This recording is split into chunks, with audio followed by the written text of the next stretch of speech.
TLDR, cause I'm bogged down with our story so far, and it's a shame cause I live in the moment, get swept away, I forget to record it. And I hope they don't notice that every page is blank, and I hope that they know how invested I am in this game.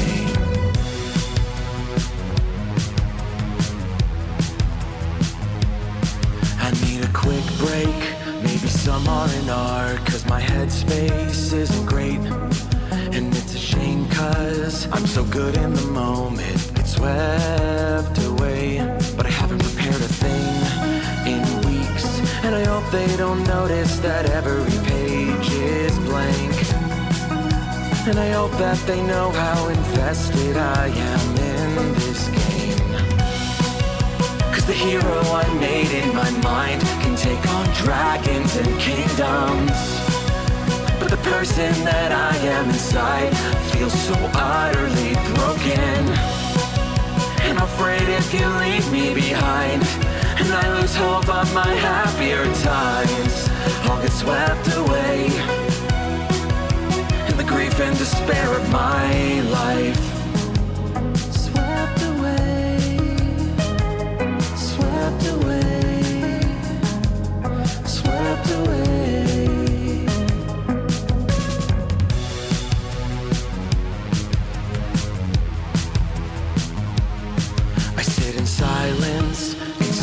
My words, but my pen burns with the lore of the world, and it's a shame cause I take down every moment, get swept away, I forget to participate. And I hope they don't think that my every stare is blank, and I hope that they know how invested I am in this game. The hero I made in my mind can take on dragons and kingdoms, but the person that I am inside feels so utterly broken. And I'm afraid if you leave me behind and I lose hope on my happier times, I'll get swept away in the grief and despair of my life.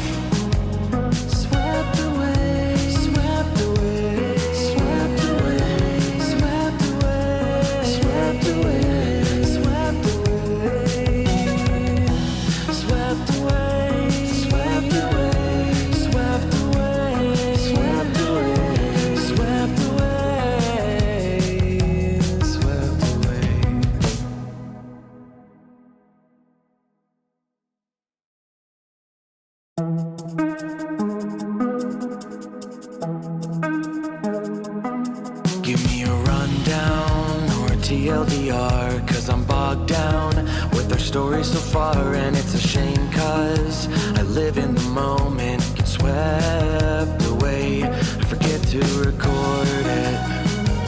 And I hope they don't notice that every page is blank, and I hope that they know how invested I am in this game.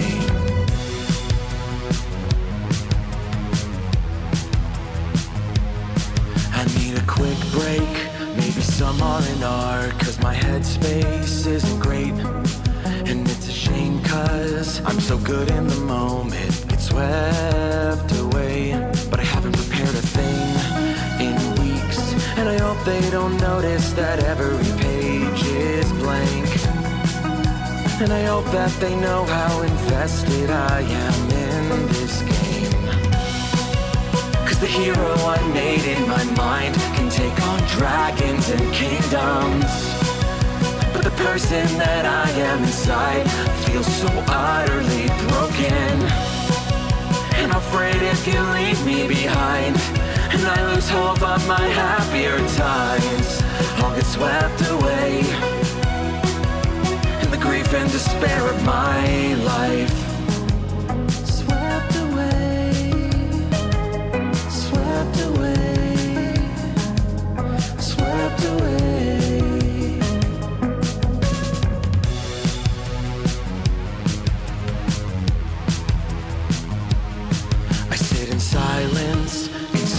My words, but my pen burns with the lore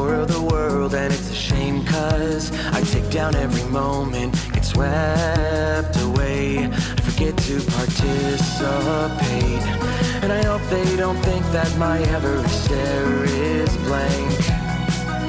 And I hope that they know how invested I am in this game. Cause the hero I made in my mind can take on dragons and kingdoms, but the person that I am inside feels so utterly broken. And I'm afraid if you leave me behind and I lose hope on my happier times, I'll get swept away in the grief and despair of my life. Swept away, swept away, swept away, swept away, swept away, swept away, swept away, swept away, swept away, swept away, swept away, swept away.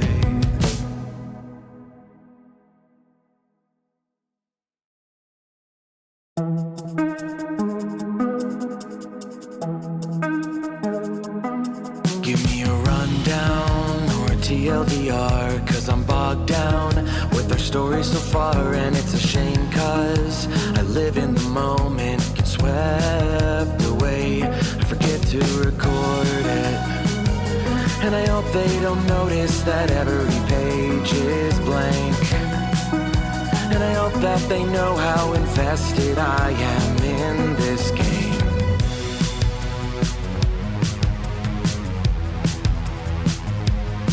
I need a quick break, maybe some R&R, cause my headspace isn't great. And it's a shame cause I'm so good in the moment, get swept away, but I haven't prepared a thing in weeks. And I hope they don't notice that every page is blank. And I hope that they know how invested I am in this game. Cause the hero I made in my mind can take on dragons and kingdoms, but the person that I am inside feels so utterly broken. And I'm afraid if you leave me behind and I lose hope on my happier times, I'll get swept away in the grief and despair of my life. Swept away, swept away, swept away.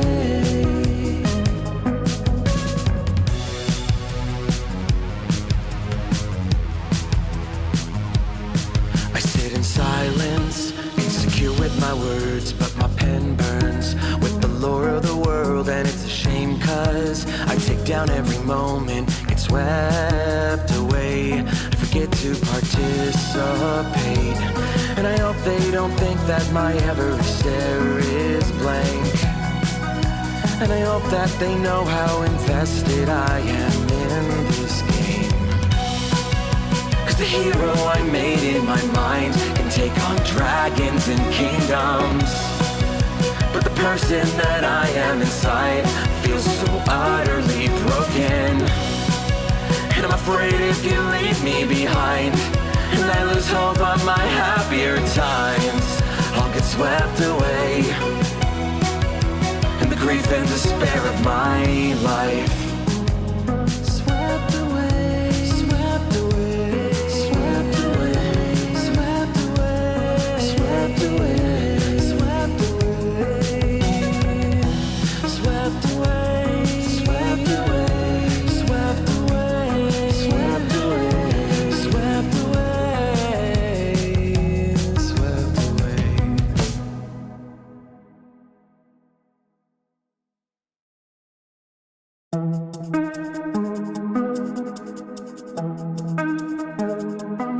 Give me a rundown or a TLDR, cause I'm bogged down with our story so far, and it's a shame cause I live in the moment, get swept away, I forget to record it. And I hope they don't notice that every page is blank. And I hope that they know how invested I am in this game.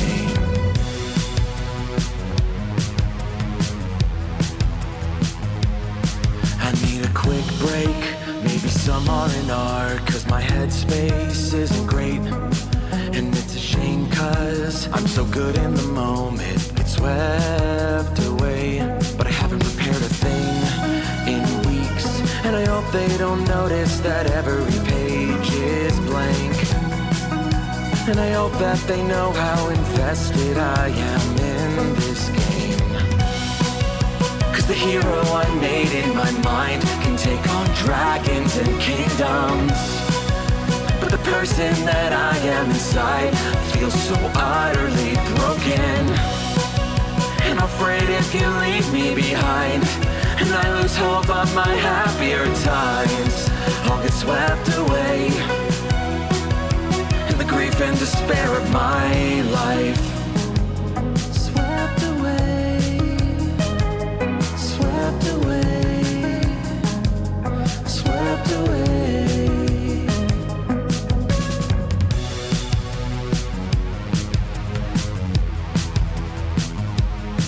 I sit in silence, insecure with my words, but my pen burns with the lore of the world. And it's a shame cause I take down every moment, get swept away, forget to participate. And I hope they don't think that my every stare is blank.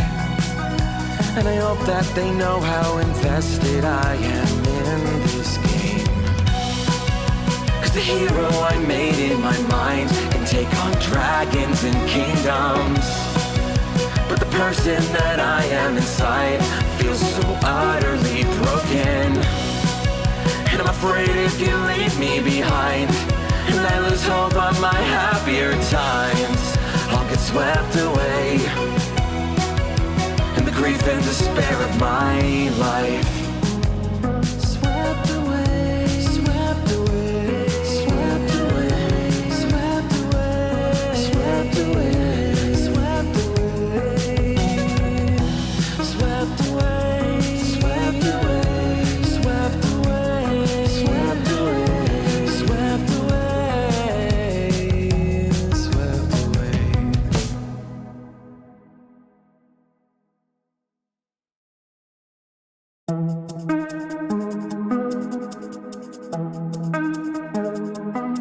Give me a rundown or a TLDR, cause I'm bogged down with our story so far. And it's a shame cause I live in the moment, get swept away, I forget to record it. And I hope they don't notice that every page is blank. And I hope that they know how invested I am in this game.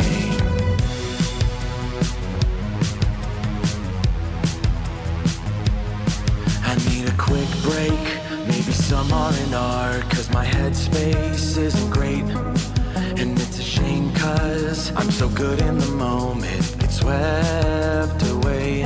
But I haven't prepared a thing in weeks, and I hope they don't notice that every page is blank. And I hope that they know how invested I am in this game.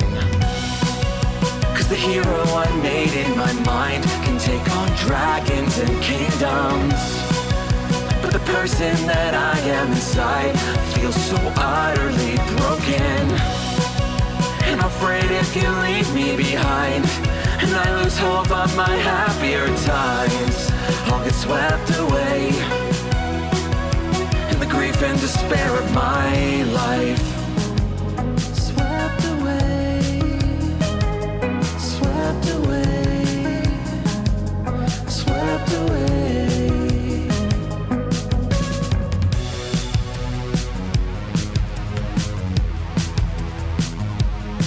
I sit in silence, insecure with my words, but my pen burns with the lore of the world. And it's a shame cause I take down every moment, get swept away, forget to participate.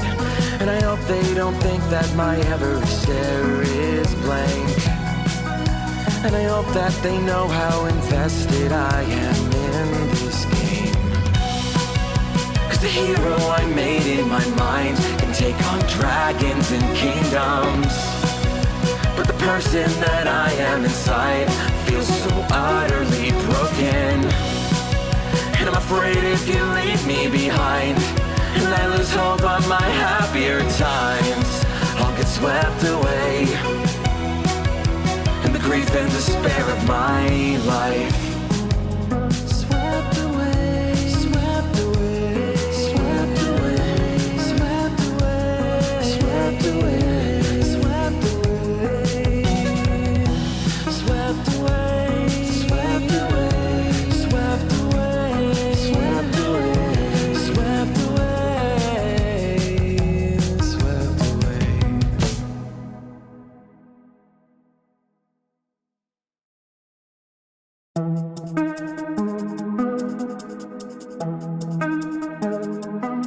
Give me a rundown or a TLDR, cause I'm bogged down with our story so far, and it's a shame cause I live in the moment, get swept away, I forget to record it. And I hope they don't notice that every page is blank.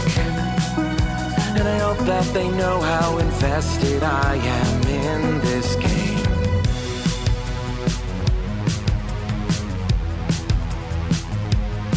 I need a quick break, maybe some R&R, cause my headspace isn't great. And it's a shame cause I'm so good in the moment, get swept away. But I haven't prepared a thing in weeks, and I hope they don't notice that every page is blank. And I hope that they know how invested I am in this game. Cause the hero I made in my mind can take on dragons and kingdoms. But the person that I am inside feels so utterly broken. And I'm afraid if you leave me behind and I lose hope on my happier times, I'll get swept away in the grief and despair of my life. Swept away, swept away, swept away.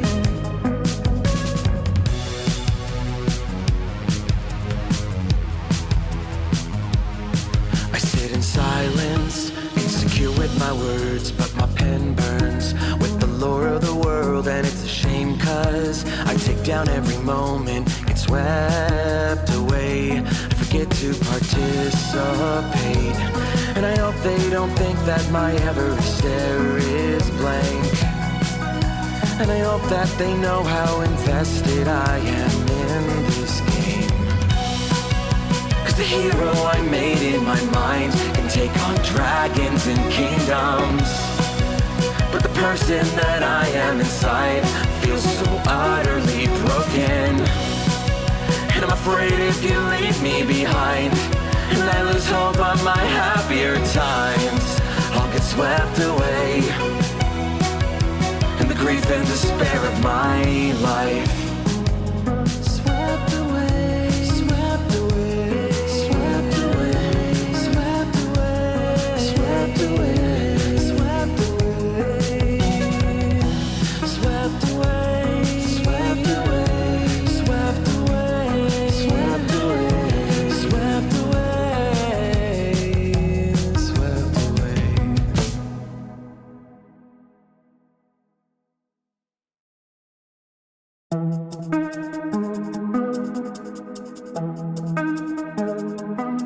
Give me a rundown or a TLDR, cause I'm bogged down with our story so far, and it's a shame cause I live in the moment, get swept away, I forget to record it.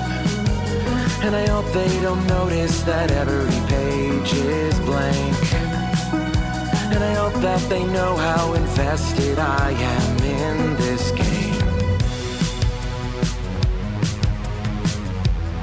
Okay, I'm gonna unmute things. I need a quick break. Unmute all the things. Hey, hi, hello, everybody. Hello. You know how I said I was ready and that we're good and everything like that? I lied. Oh, and then she hit No start one- and was like, Yes. Wait a minute. I was about to say, never you know ready. secret. No DM is ever ready. Yeah, Yes. this is true. Oh lordy. Okay. Well, hi everybody. I guess I'm running this today. No music. There is. Hold on, I will fix that. I forgot you popped in. Have to restart that. There we go. You should have it now. I have music now. I'm trying to give you guys Fabulous. these to touch them.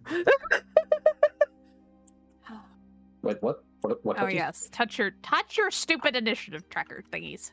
How touch? You write your name in, and then in the description you put your initiative number. Yep. Yeah, that's true. Okay. What's my character's So- name again? That's the would hope you worst way to remembered. start. Yeah. I Listen, would hope you know your. I have been ready to character's play this character. name. That makes it worse. I know. So do you do +3? No, Or you just the number. Just Cool. the number. Okay, do we drop them in the pouch? Yes. Not yet. Go ahead and drop them in, I guess. Yes. Oh yeah, Yeah. because then I can push the button and then do the thing. Okay, yes. Okay, got it. Just because I I'm wanted there. to make it different. Okay. Wait. Oh, So, okay. Oh, shit. Lordy. I actually need to grab mine back. I misspelled. Oh no. well, as you can see, we are not at a we're at a D&D table, but it's a little rainy because we're not going to be doing we're going to be doing Curse of Strahd this evening. Oh lordy. What have Worry I about done? what's going over here. She chose this path. Listen, I asked, you guys said please, and I said okay. So, bear with me. I've only DM'd like once before on stream, and it went a certain way, and now we're here.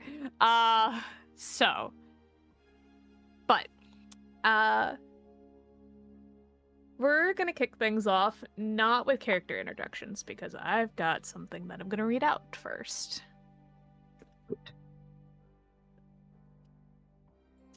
We don't start with our party. Instead, the mists part for you. There's a grand castle overlooking a village down below among the woods. The sky above is full of clouds as more rain falls on the stones below, beginning to wash away the dark red blood from the ground as vacant eyes of some cleric stare up.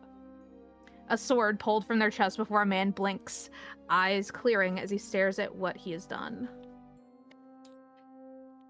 Not a moment later, a man dressed in a fine outfit of reds and blacks stands among the carnage.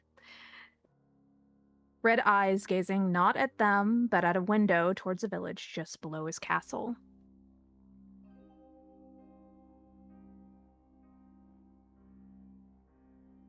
Shortly, I'm sure. They will arrive shortly, I'm sure. Good. Tell me when they do. I would hate to be an ungracious host. The man turns back to the last remaining standing member of the party that had just entered his castle, and the scene fades. Instead, outside of all this gloom and doom, we come to Jay. What is your character doing at this time?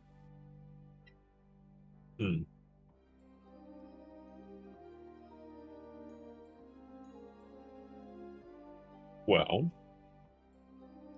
bit of a loaded question. Because there's a number of things I could say he's doing. I did give you a warning that I would be asking. No, you did. You 100% did. And I did not plan anything. However, because I did spitball a few things to you as far as there's possibility he was literally just walking to another town. There was, he could have been defending someone. He could have been doing any of that.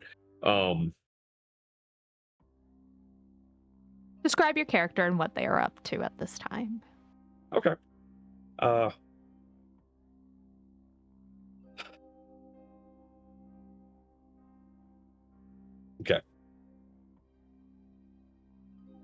Okay. God, this feels so weird. Oh, I'm sorry. I'm sitting here. I'm like, this feels weird. It doesn't feel right, but it is right because you're the DM. I'm sitting here like, wait. So my character is slightly tanned of skin, black hair, amber eyes. Well, the one eye you could really see very well, at least. He's younger in age. Around 5'8", so shorter in stature.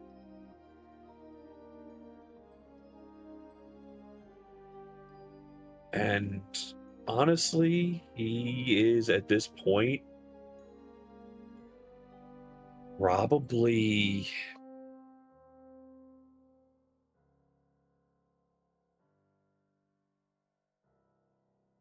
fuck it. I want to throw as far as a curveball to how these types of characters usually act. He is probably returning somebody's corn purse to them.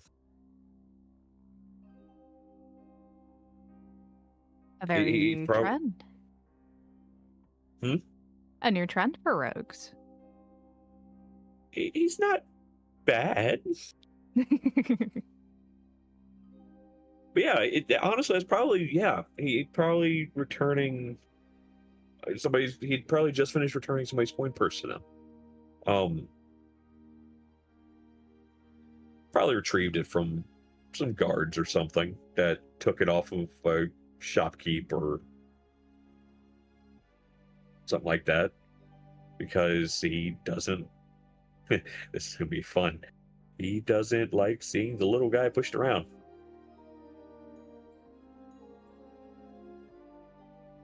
No, he sure doesn't.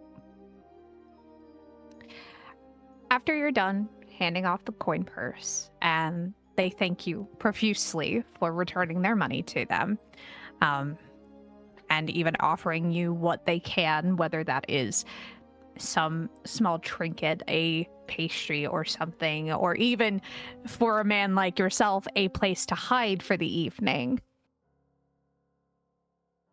Mm-hmm. You end up turning to probably go, and you see a man dressed in very bright clothes for somebody who very obviously is probably in your line of work, and you can tell. You've grown up around these kinds of people. You absolutely know the kind of people that carry a dagger, that just kind of wear loose clothing and things like that to slip away easily. But he's far too noticeable. There's no way that this man could possibly be in the same leagues because he's just in bright colors like yellows and reds and everything like that. And he's just smiling at you.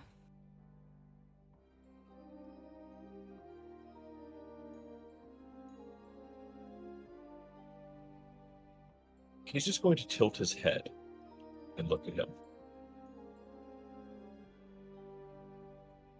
The man How close is he? He's about, I'm going to say about 30 feet from you. Okay. I'm actually going to give you a reference. There you go. Yeah, he just kind of tilts his head at him and kind of... Oh, right, that's something I forgot as far as character description. He's wearing like a half mask. Only like, well, more like a 2/3 mask, where one of the sides of the eye is just broken off. Mm-hmm.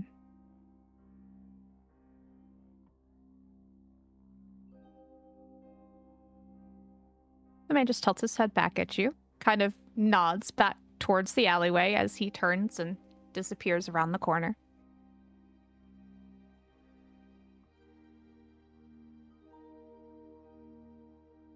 Do you follow? The man go down.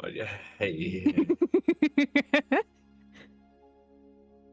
Something's telling him probably that that's a bad idea.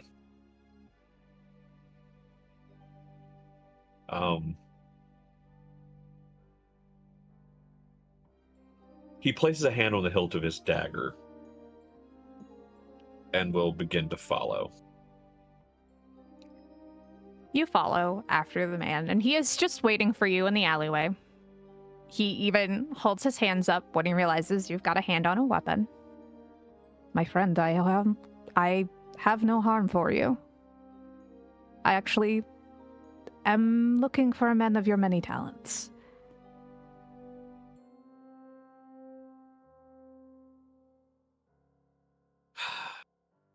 Never fully figured out a voice either. That's the worst part. This is about to be fun. You can do this. I believe in you.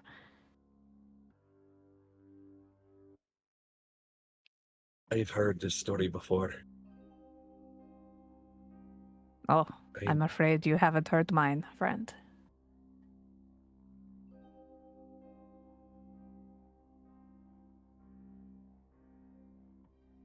What do you have in mind?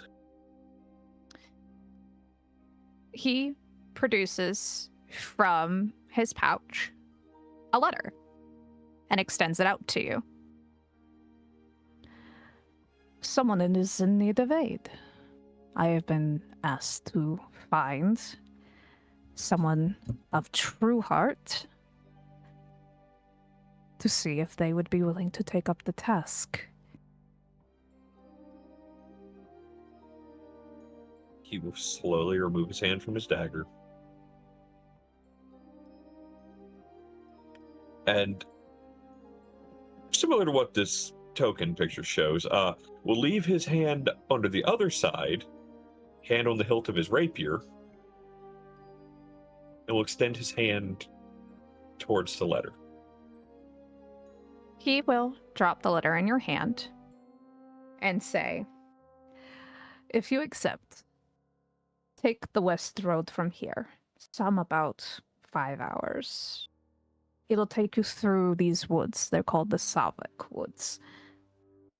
You will find my master there, in the village. He will explain provides at this time. Do you examine the letter at all? He does give a brief glance over it. You are probably well versed in a lot of different sigils and crests and everything doing what you do, I would assume. Probably. This is not one you've seen before. It is stamped with that crest on it. Okay. Okay. It is sealed with wax, very dark red. The envelope is sealed with the letter inside and looks pretty pristine. And that crest looks pretty gosh dang important.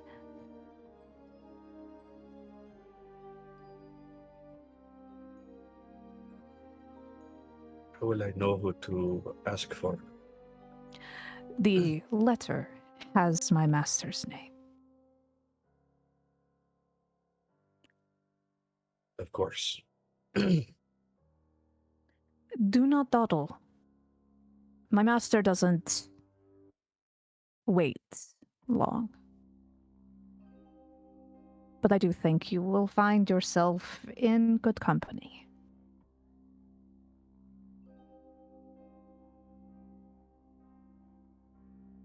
Well, I've done all I can here, so I was going to make my way to town anyways. A wise choice. I don't think the guards will take too kindly to your presence much longer.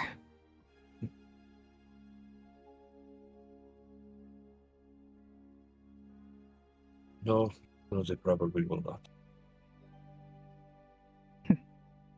Well. And the man stands straight and gives you like a very flourishing bow, like a performer at the end of an act, and smiles at you. Good luck, dear Havel. And then suddenly there is just a bout of mist around the man, and he's gone.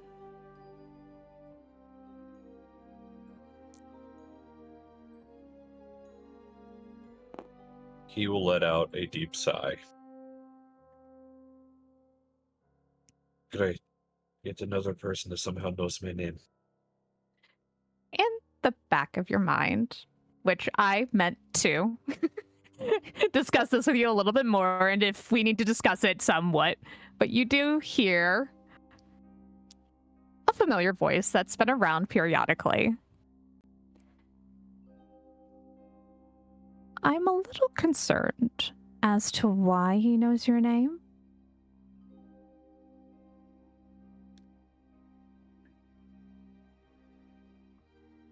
Yeah, you're not the only one.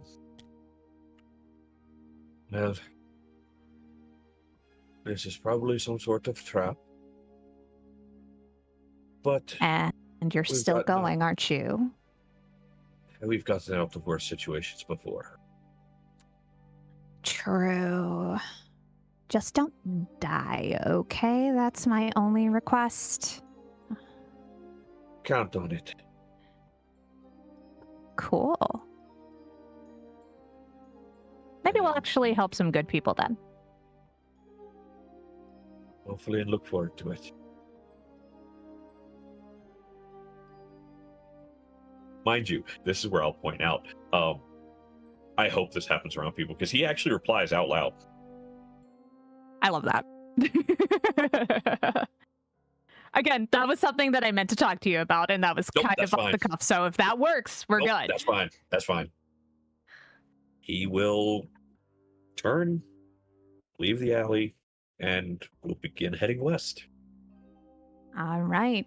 And you let me know whenever you do want to read the letter. But I think for now, we're going to put a pause on you. And we're going to move somewhere very different. Far underground, much further than where we just met our friend out in the streets in the nearby town. Sess, who do we find? You find. Yeah, fuck. You can do it. I believe in you. You find an elf with dark skin and white hair, going down to about a shoulder blade in length. He'd been traveling for weeks, might have been days, who knows. Traversing the various dangers and dangerous fauna, she's been searching for the surface for some time now.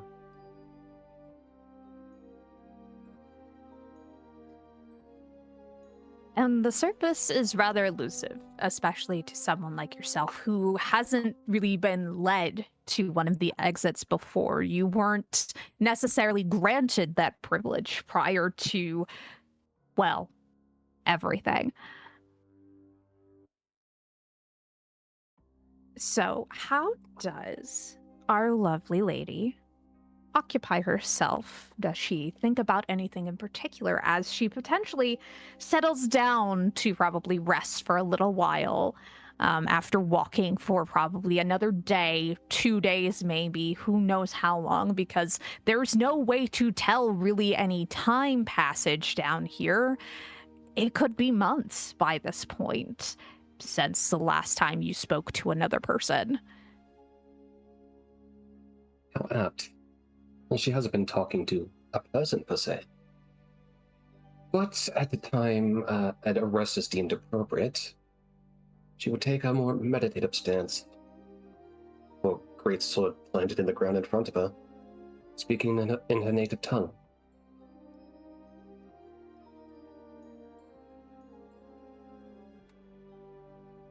Is she saying anything in particular at this time?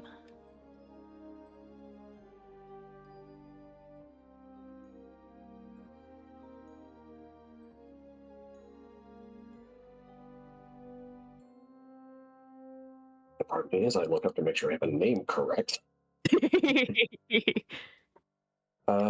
Do.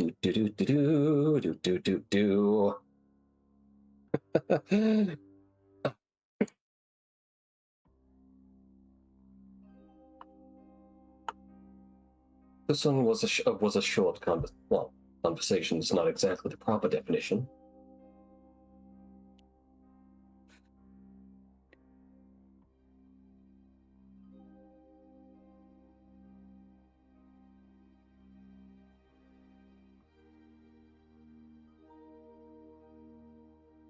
You spoke of this service as if it was worth it.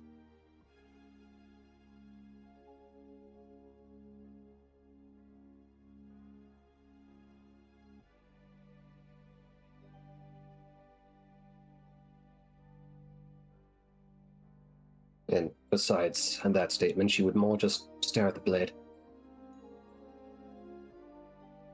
There's not a lot of light in the Underdark, though there's a word for it. Bioluminescent, I think, is the correct word. Like different mushrooms and things like that are just kind of illuminating the area around you. And on an occasion, you catch a glint in your sword. And sometimes you can almost see not your face, but maybe another. Maybe someone that you were just speaking to or were hoping to speak to. But then it's gone. And maybe it's just a trick of the light. And maybe it was your face that you caught in the blade. As you're settling down for the evening, something strange starts to happen around you. And it's not necessarily out of the ordinary for sudden mists to appear. Maybe you ended up somewhere a little bit more humid today. The Underdark is vast and it has many, many different pockets of different places. And even here, you can run across the most humid spaces because maybe there's a spring nearby. Maybe there's lava right over there. Who knows? But mist starts to gather around you. But the oddest part is not necessarily the fact that it exists, but that it's slowly seeming to almost encase you, almost entirely.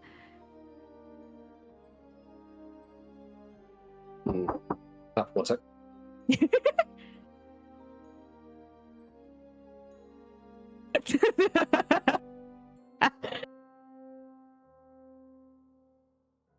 The timing, truly.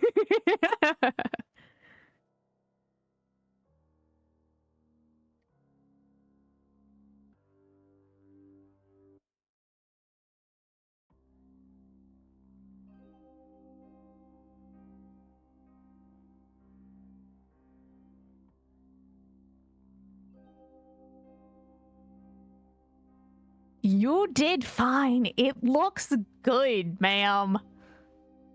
Also, have you hydrated? Somebody needs to redeem a hydrate on you.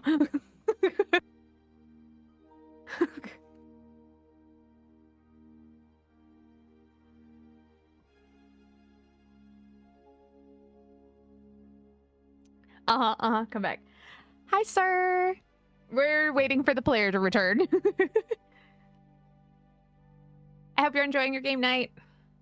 Thanks for lurking. We will return to Strahd in a moment. Sorry about that. There he is. Hello. Hello. So, you're currently slowly being encased by this mist. Yeah, I feel that's enough to be slightly, definitely disconcerted with.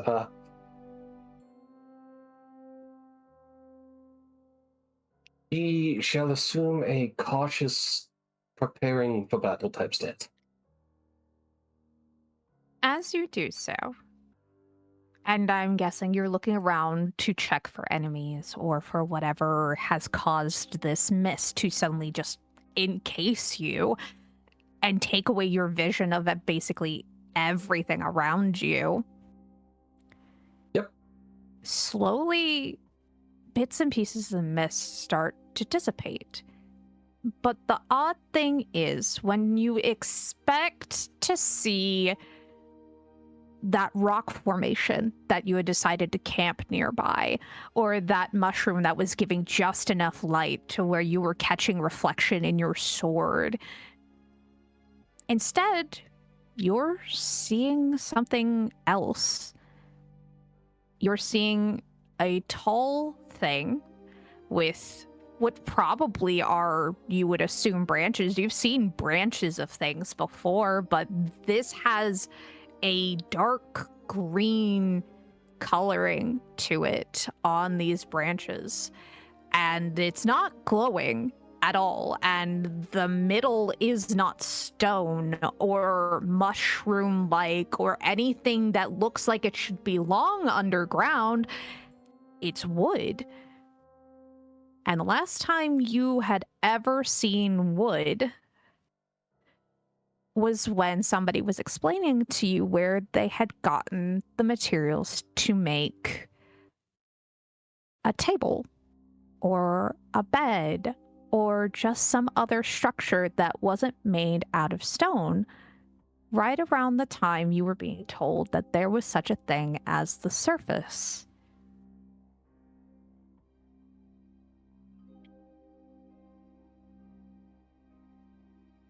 She would be very confused, and I don't think she would understand the concept of green.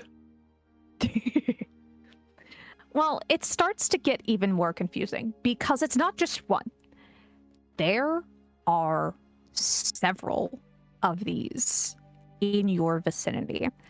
And not only are there several of them, but you're starting to realize that the stone under your feet doesn't feel the same anymore. In fact, feels a little more loose than it had before. Like you were walking on dirt, which dirt is nothing new, but you weren't on a dirt path previously. You were on stone.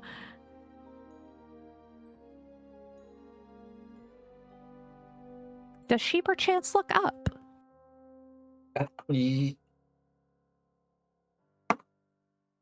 Yeah. The mist above you parts, and suddenly, instead of seeing just hanging, I believe the word is stalactites, and different, I think it's stalagmites because I think the G means I can't ever remember the difference between the two. But instead of I'm seeing, not confident in my answer. Sorry.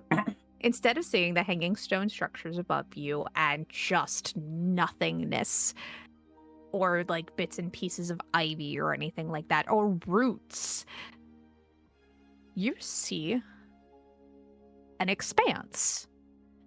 It is much brighter than the darkness that you're used to, but it is not bright enough that it is blinding just yet, though it does take you a minute to kind of adjust your vision to the fact that there is some source of light above you, but it is covered by this light gray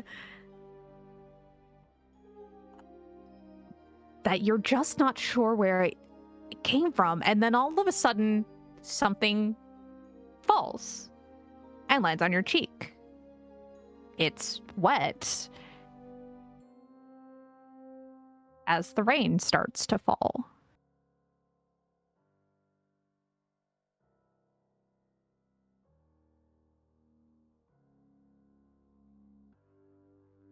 She would just look up at the sky.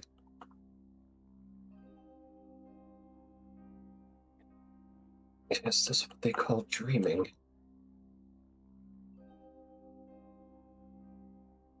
In her native tongue, of course.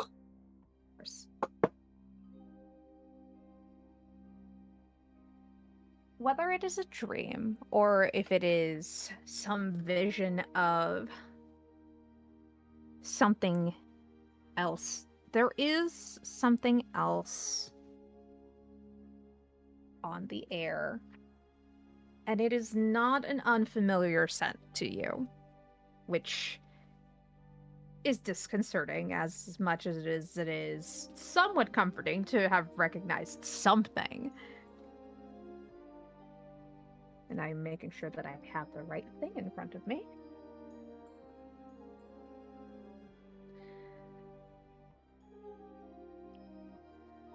But you smell death. It's not a strong scent. It lingers on the breeze that brushes past you, which is also a strange sensation for somebody who's lived underground for as long as you have. Yeah. Indeed. but you are currently on a path in the middle of all of these trees. And not... Give me a perception check. Okay, I'm great at these. DM, you've chosen well. 17. Lovely. You hear not too far behind you. Well, I say not too far. Far enough that they're not right up on you just yet. You hear the sound of footsteps as, after hours of walking, a man with a hood and a half mask is starting to walk up the same road. And here, Jay and Excess have now seen each other on the road.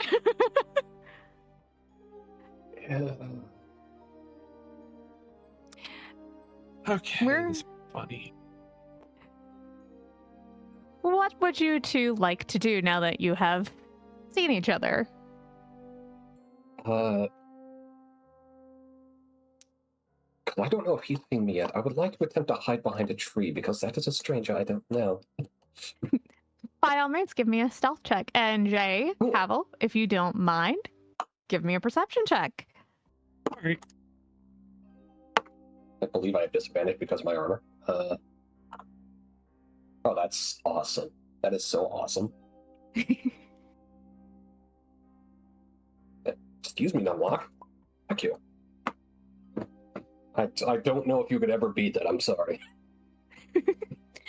Havel, you catch her just as she slips around a tree, but there is a woman dressed in armor that is just on the road ahead of you, and you've been walking for several hours at this point, and it started to rain as soon as you made it into this really misty section of who knows where, because you were pretty sure that leaving west of town didn't lead somewhere like this. But now you're here, and there are trees around you, and you're on this path, and there are just black pools of water all along this muddy roadway. Giant trees on either side of the road and everything like that. And then, obviously, a woman in armor that obviously noticed you and quickly tried to hide herself for one reason or another. What do you do? He pulls out the letter. Okay. And he will use his cloak slightly to cover it from the rain. And we'll begin to read it as he continues walking. Okay. Give me 1 second. I just had that. Where the hell did you go? Hold, please. There it is. It's underneath. It's right that. there. I found it. Written in a very... You can tell this wasn't a commoner that wrote this relatively quickly. First of all, the seal kind of gave it away pretty obviously. But the letter itself, the contents, are as follows. And bear with me because it is actually written in cursive, so I have to take my time to read this. Yes. That skill that was never important enough for me to learn, according to my elementary. Hail to thee of might and valor, I, a lowly servant of Barovia, send out honor to thee. We plead for thy to desperately needed assistance. The love of my life, Irina Kolyana, has been afflicted by an evil so deadly that even the good people of our village cannot protect her. She languishes from her wound, and I would have her saved from this menace. There is much wealth in this community. I offer all that might be had to thee and thy fellows, if thou that shalt but answer my desperate plea. Come quickly, for her time is at hand. All that I have shall be thine. Written by Kolyan Indorovich, the burgomaster. Okay. He reads through it. And probably will finish it as he starts passing the tree. Mm-hmm. Without looking up from the letter. No offense, but your hiding ability is as hard to see as the writing on this paper. And we'll keep walking.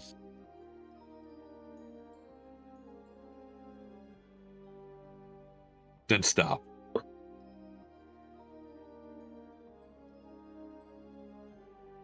Do you have any idea where we are?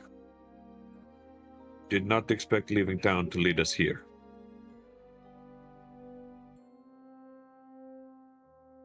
He'll peek around suspiciously. What do you mean by town? He'll turn. Tilt his head. I just walked several hours after leaving a town. Just to end up in a rainy, misty forest. And now there is a confused drow?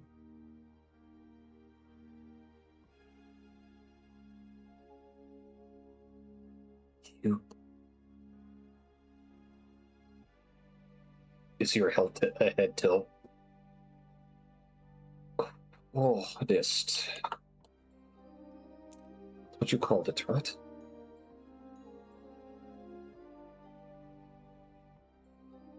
Okay, say one more time. Forest. That's what you called it, right?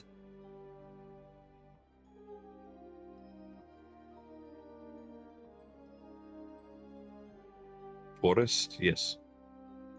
And that's what this place is.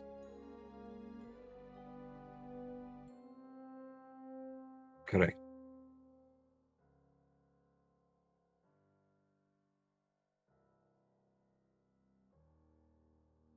I take it you're not from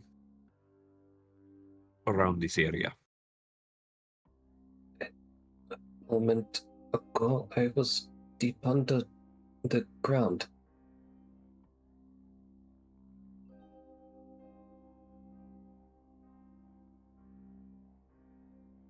What brought you to the surface? Will gesture towards the mist. This became thick, and then I was here.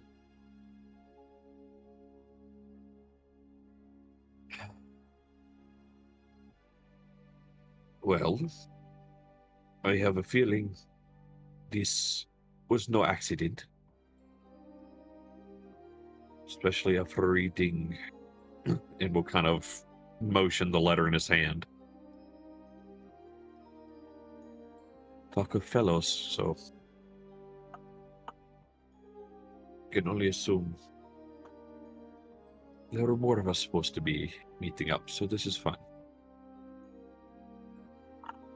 I'm going to keep walking and will motion the way he was originally heading. If you want to follow, follow. If not,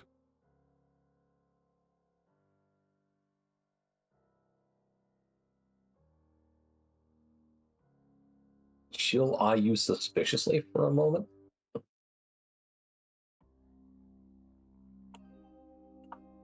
And we'll start following you once you're about 10 feet ahead of her. okay. Yeah, he would just turn and just continue walking the way he was. Now with a hand on the hilt of his dagger. Very fair. And also, yes. so I accidentally hid the UI on my tabletop and I don't know how to fix it. Help. Oh no, I don't know how to fix that either. Hold, please. Come here, Google. I hit escape and it fixed it. Okay, we're good. Okay, we're good. All right. Wait. All right. So as these two start walking, and it's going to be another, at least, let me see. think it's going to be another hour or so before you all finally arrive in a place where you can see tall shapes are looming out of the dense fog that surround you. The ground beneath your feet was once just full of puddles and mud start to give way to actual structure. There are cobblestones now underneath your feet. And as you are approaching, as these village structures, these buildings start to come into view, there's someone else also approaching at the same time. Someone who is a lot brighter in comparison to the very dank, drab area around them. Fox, would you like to describe your character and tell us exactly what's going on? Not that bright this time. You're right, he fits a little bit more, but he does have a little bit more color to him. Yeah. No, he's hot. Goddamn. You can't fully tell that because he is wearing that mask. Yeah, he keeps a mask pulled up over his face, but he does have like a paler skin. Doesn't look like he gets a lot of sunlight. Odd color eyes. They're like a pinkish shade. Probably dressed fancier than he should.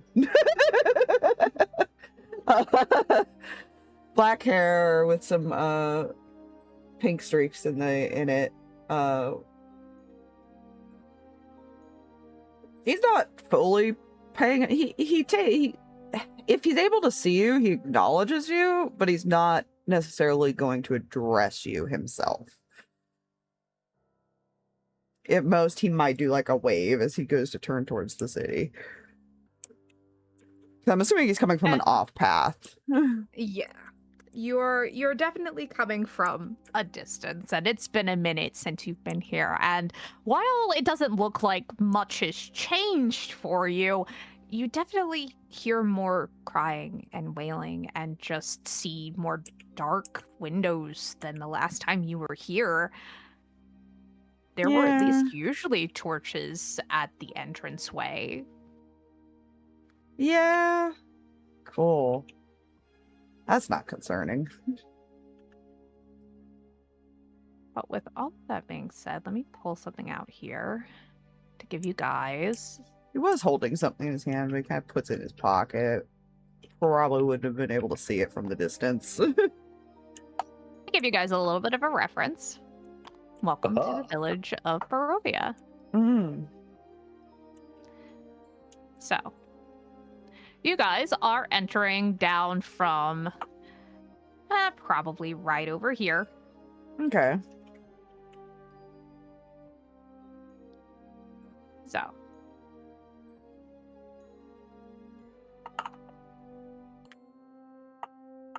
What do you all do? Okay. Ah. Unless I'm being acknowledged, he's just kind of heading into the city.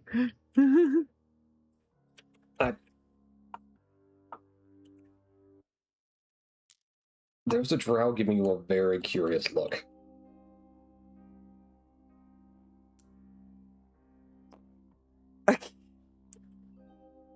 And I also forgot to describe her eyes, like piercing blue eyes. You know what? I'm gonna make a roll. Has he ever fucking met a drow?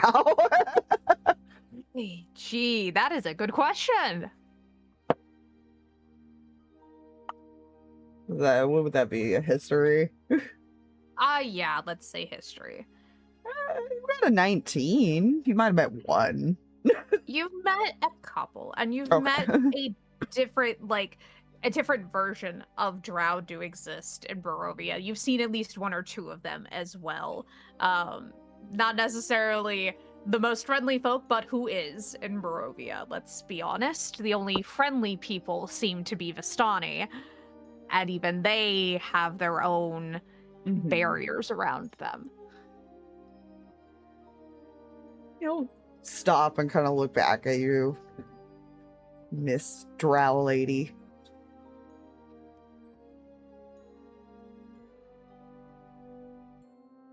Something on my face?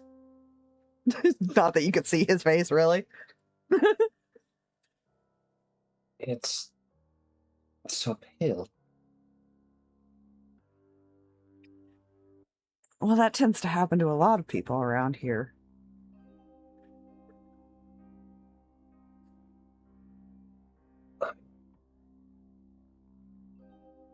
I haven't seen it before. I've seen some of your kind around before, but not anywhere around these parts.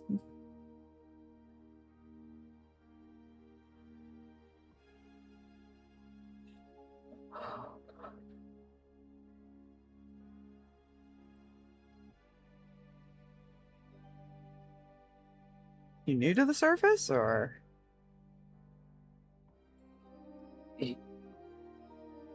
Yes. Well, good luck with that.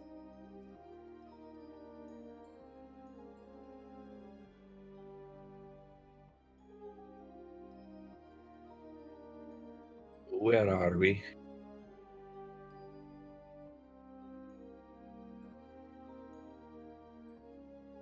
Would he just describe this as the city of Barovia, Aspire? This is the village of Barovia. You Village guys of are on the Barovia. you guys are on the outskirts of the village of Barovia, and everything. And him asking where they are is a pretty telltale sign of a few things for you.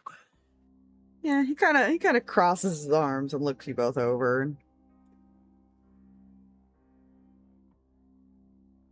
Neither of you are from around here, are you?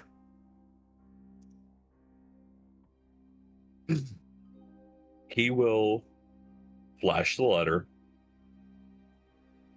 Was given this and told to walk for hours, which I did. And now this is not what is supposed to be this way for hours. So I've got good news and bad news. The good news is you found the village of Barovia. The bad news is you're in Barovia, and welcome to hell. Hope you enjoy gloomy days.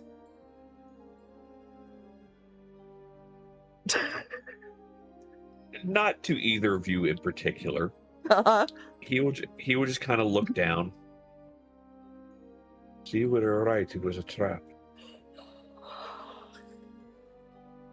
For what seems like far too long before there's finally a response. Havel? Something's not... I can barely see you.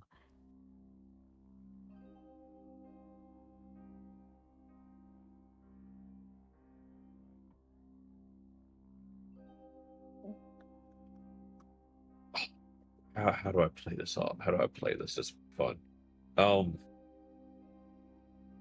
Yeah, this would be fun.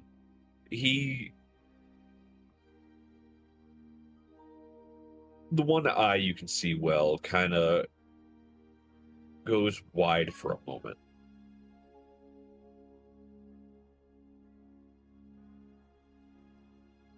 Tell me you're joking.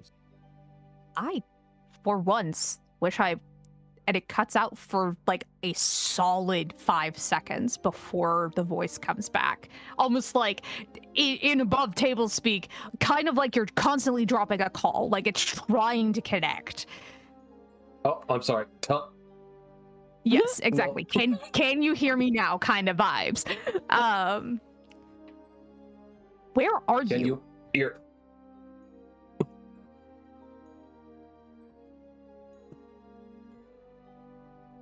This one called it Barovia? I don't know. There is another silence, and you can't be sure if it's because they are trying to find out exactly what you just said, if the connection is broken again, or whatever may happen, but then the voice comes back. Okay. I'm gonna need a little bit to try and figure this out. Are you okay if I leave you for a couple of hours?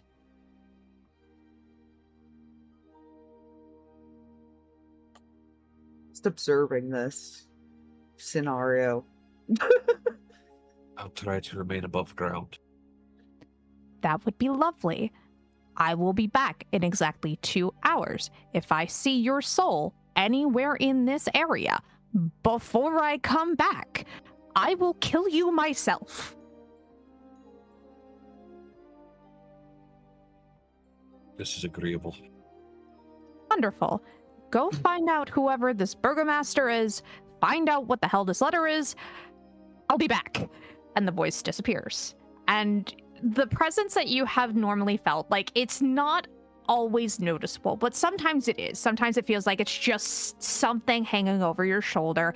It's not necessarily unsettling. It used to be, because who the hell is watching you kind of thing. And then you started talking to them and you realized that it wasn't anything malicious. But that presence is now gone. And this has happened only maybe a couple of times before. They've let you know before it happens a lot of the times. But the presence is gone for now, so they are not with you at this time. Just gonna wave a hand. You there, buddy? Unfortunately, I'm here. Not where I'd ideally probably would like to be, but I am. Be careful talking to yourself. People might think you're a little crazy. He'll shrug. Kept people away from me back home. Oh, it'll keep people away from you and maybe put you on a list you don't want to be on. But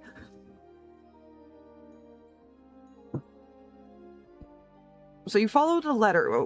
How did you? Looks back at the drow. What's your excuse? How'd you end up here? There was mist. And now I'm no longer underground. That just kind of happens. Heard that story before.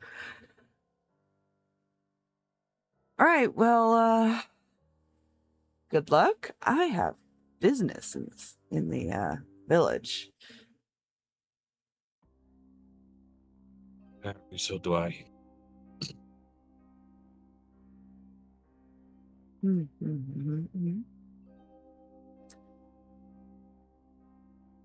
I don't know what to do.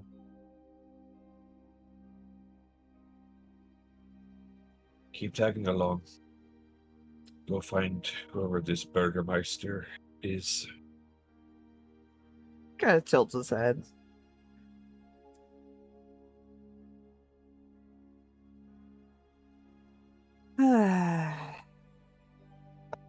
Well, it seems we're going to the same place anyways. I might as well show you the way.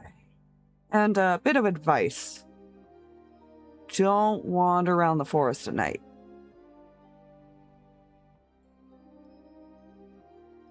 He'll look back into the trees. That oppressive darkness that kind of was in the trees as you guys were walking, where there was very kind of hard to see past the mist and the shade of the trees and everything like that, suddenly seems a lot more menacing.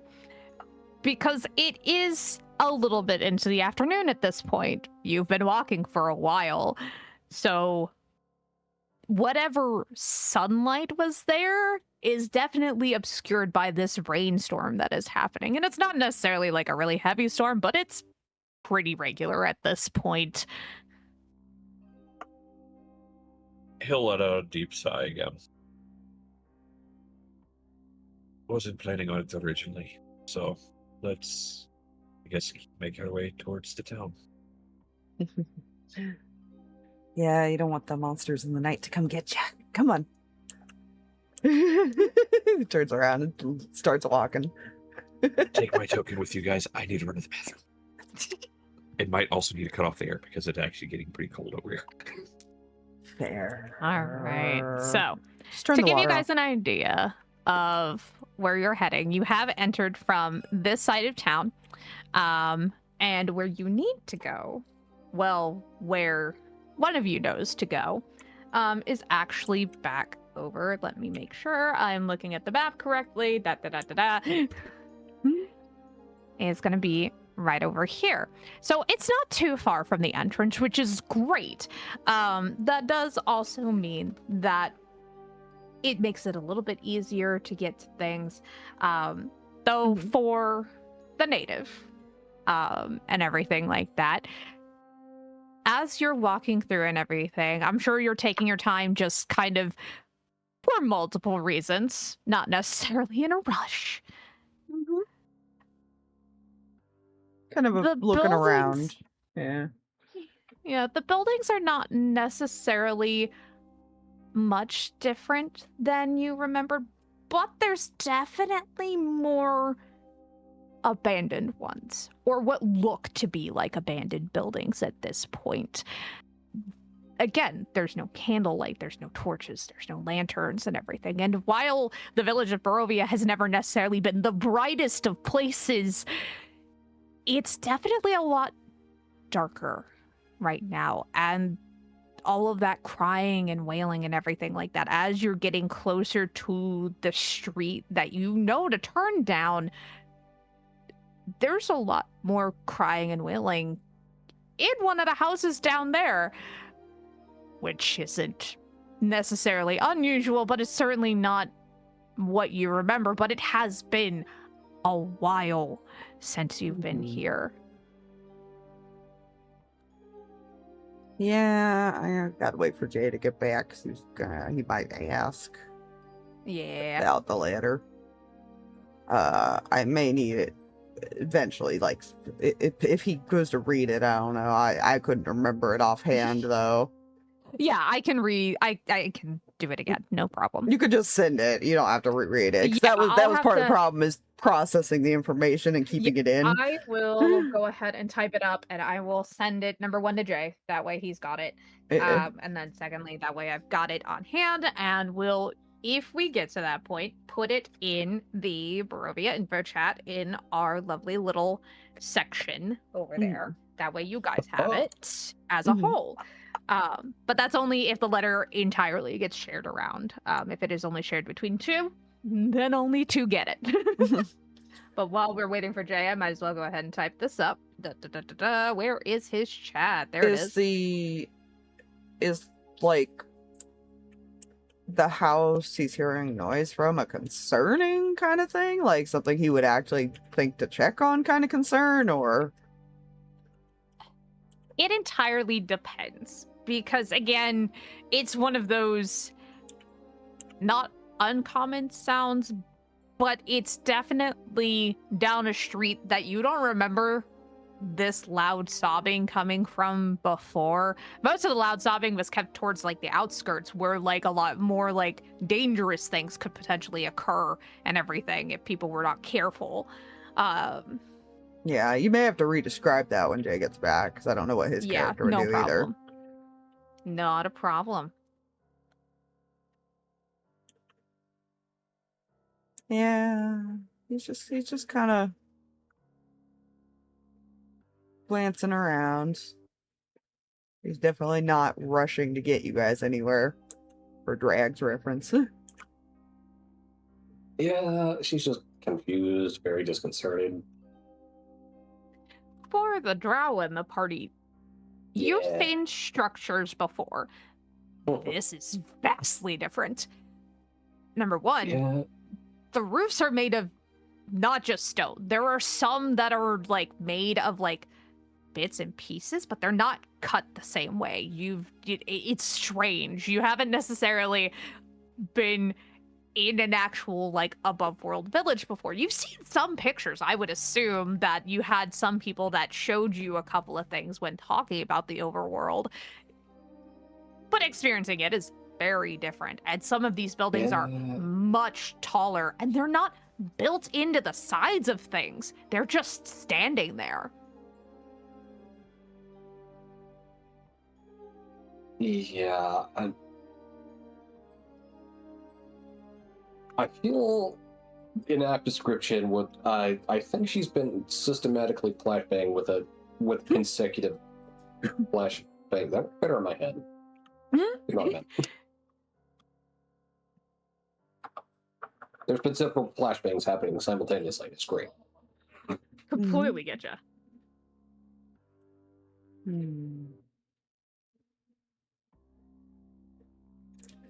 I'm sure this is all fine. I don't like this. Yeah. Totally. No, it's great. It's And this is at the point of everything where I go, how am I doing, guys? Yeah, great. you're doing great. No, Okay. The problem is his concern is like he could check on the house, but he wants to keep going. So that's why I kind of want to wait till Jay gets back to see if he wants to go check. Absolutely. Absolutely Mhm. fair. And we do kind of need the guy with the letter to be here, so. Yeah, for me to ask about the letter, I need the man with the letter. Yep. Because he was like, Oh, you got invited here. Spire, I need to Interesting. DM you a question. Please, DM away.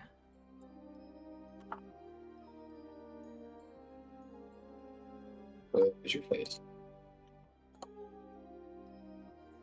I'm over here.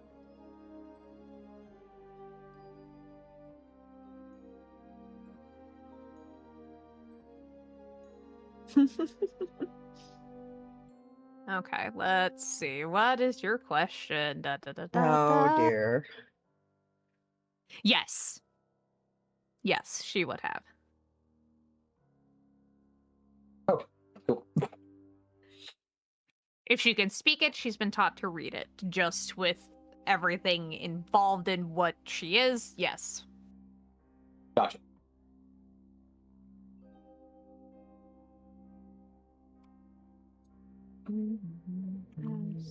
Excellent.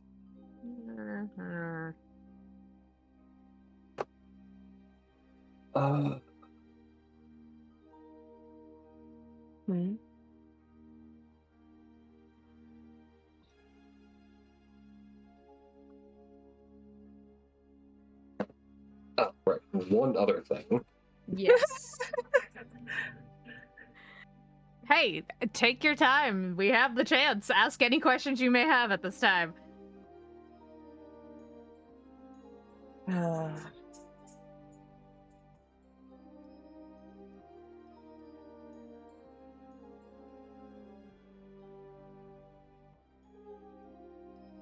Fine.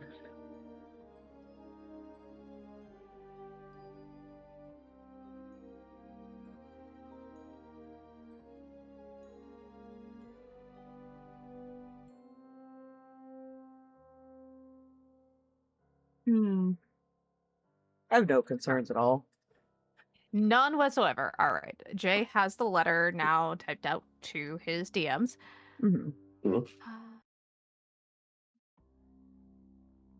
That's right. That's right, Nightbot. No one does suspect the blonde. None of us are blonde. Damn it.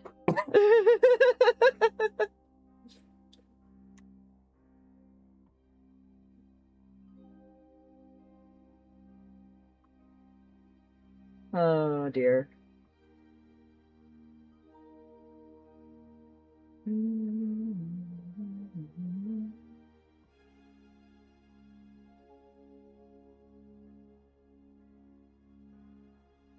Well, how's everybody It's- doing? Yeah. I'm doing fine. Yeah. Yeah. Is this where, because I'm streaming, I ask what everybody did to take care of themselves today? No, you're not allowed to ask that on. No. You know what I did all day. You know I didn't fucking I take care of know. myself. I'm just fucking... aware. That's why I yelled at you. That's why I yelled at you. She yelled at me, everybody. I did, but out of love and care and wanting you to actually take care of yourself, she needed to stretch her wrist. She's been drawing for 8 hours. It's fine. Yeah. And I didn't even, like, there's so much I gotta still do on the outline. It's not even That's why you done. can blame me. I was the problem.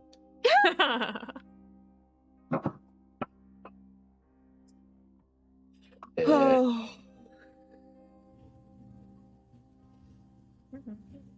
And there was also a follow-up Oh thing god. in the DMs. Okay, cool. Yeah. Thank you. Things are.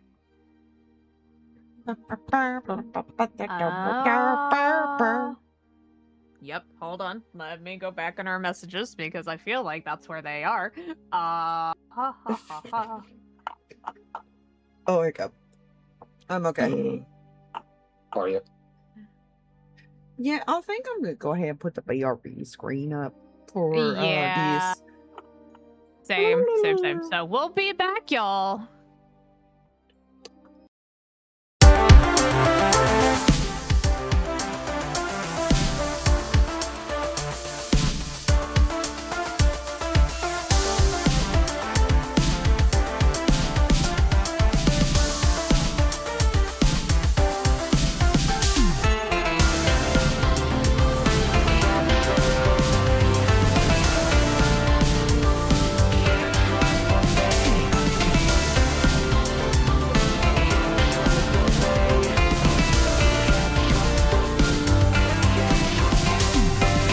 Come bathe in the twilight, consequences less important than our rights. Don't sully your mind. Turn around, what a beautiful sight. Dancing in the circle around the firelight. Don't stop the movement even if it dies. How did you forget? Warnings while you sad. Heard fairy tales on laps. Wolves and leprechauns, demons looking on. Fair folk are never gone. If you wanna dance through the evening, I just need a hand. Will you take my hand? Could you learn a better time, baby? Yeah, so there we go. And Yes, now yes. you Okay. can redo that description before I ask Jay a Yes. question. So, as this pale young man is leading you through Barovia, the village, and everything like that, you are heading up this direction, and you're turning down this way and everything like that. And this young man is taking his time. There's no rush to his gait. There's no urgency to anything that is going on. As you are getting closer and closer to this area, that wailing and just crying and everything like that is starting to get a little louder as you're approaching the area. The houses around you and everything like that as well are not necessarily also the most well kept. There are a couple of places, and I meant to mention this earlier, but I will mention them now. Let's see. As you're approaching, you do see a little bit of light in a building nearby, from where there are heavy curtains on the windows, with a sign over the door that says Build Rats Mercantile. You can hear voices kind of coming from probably a tavern nearby, and then of course that wailing and everything, which it does seem like you're heading more towards that wailing than you are towards the tavern.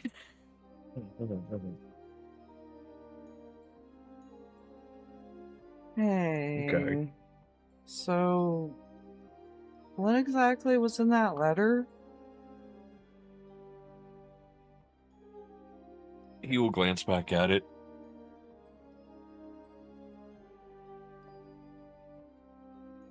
Well,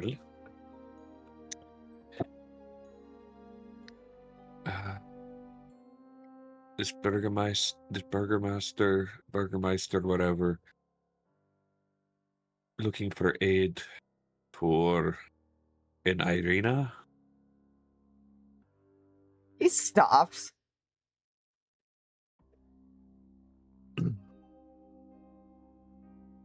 I'm sorry, would you like to go into more detail than that? I'll go into as much detail as the letter has. I was just told to go find him.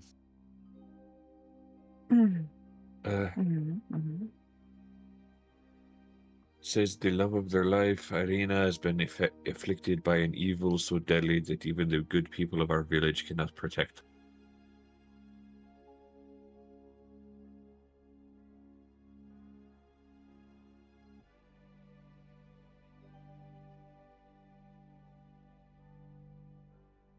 Huh.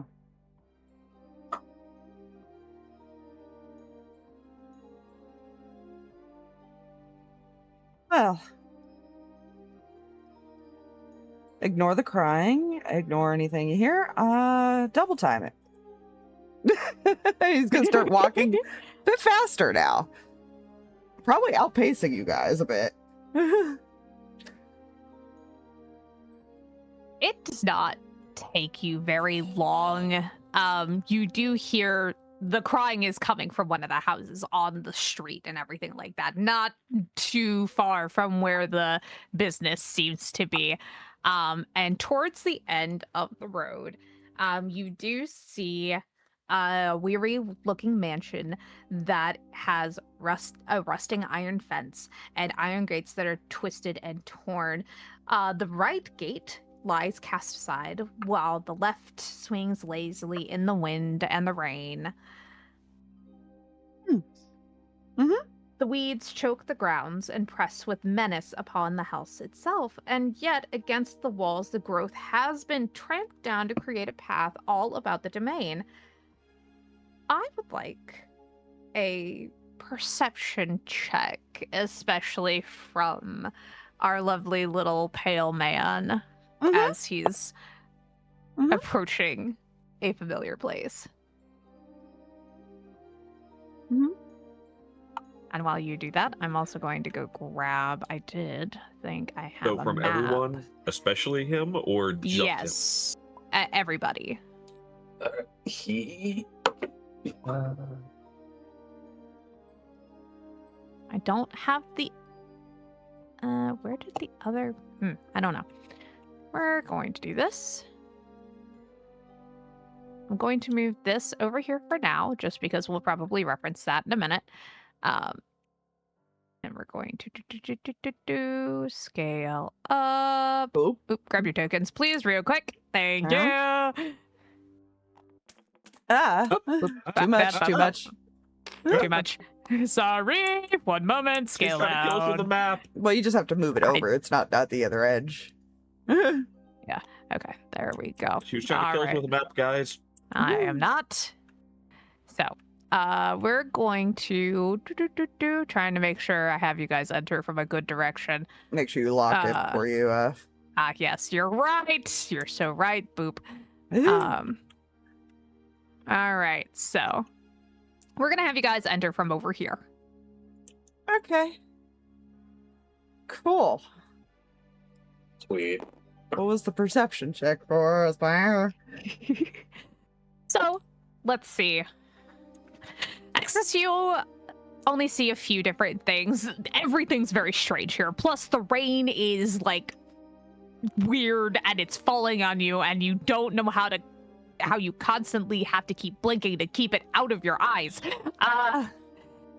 But for you, like, of all of the things that you've been told about the overworld, this seems more like the remnants of a battle almost. Like you're pretty familiar with a few different, like, how that may look. Like, it looks like this place has kind of been a little bit hit in various different areas. For our lovely Fox, something that you would notice, and then also Jay's character will notice this as well. You guys are going to definitely see that there are heavy claw markings just littering the wall of the manor as you're coming up on it. There are just great black marks also of fires that have been thrown at this place, somehow not making the building catch fire, which is probably why it is made of the material it is. The stone has held pretty firm for now. And all of the windows, all of them, are barred with planks, each one marked with stains of evil omens. Good. And for Jay, as well as actually everybody will notice this, the trampled weeds that you guys were seeing as you guys were coming up, you'd notice that there were tons and tons of wolf paw prints, and then also footprints of like different people coming and going and everything like that. Before you get to even the front door or anything like that, you see in front of the house at the front door, let me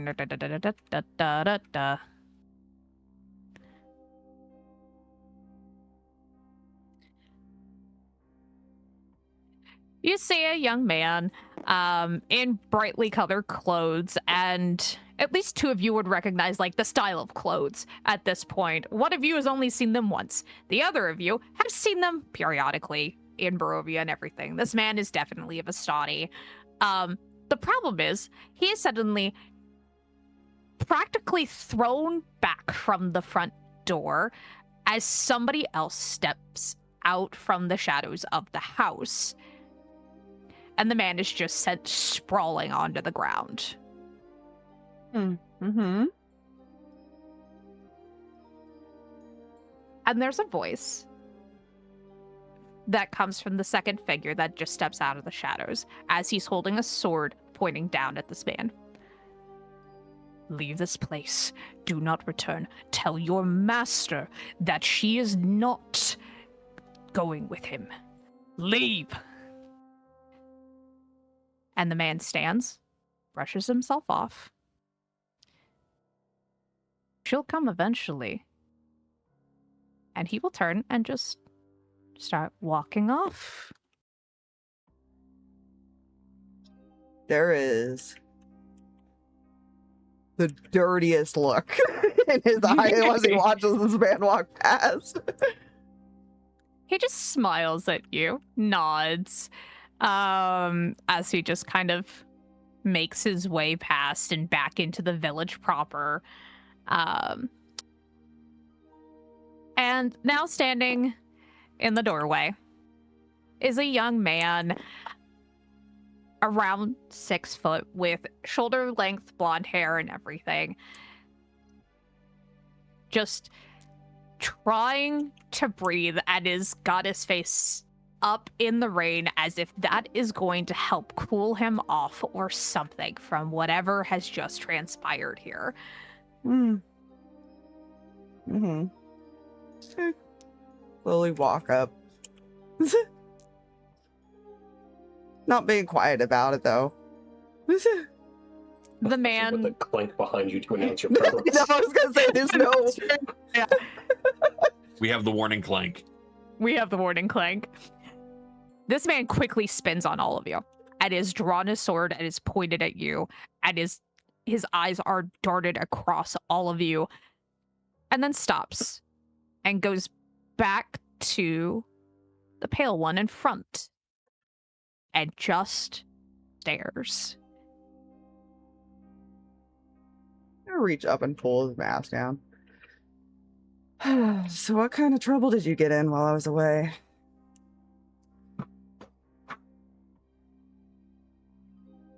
There is probably much longer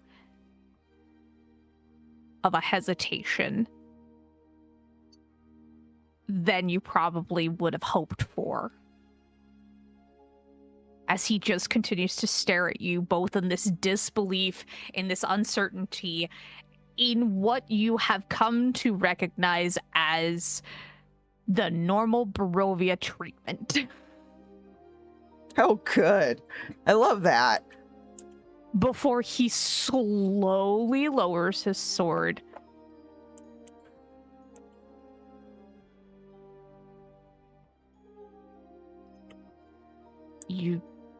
It's you. It is you, right? I'm not gone mad. He'll reach into his jacket, kind of smile, and he'll pull out a very familiar journal. Oh, I hope so. Thank whatever is above. His shoulders kind of slump before he stands up straight again because he realizes you're not alone.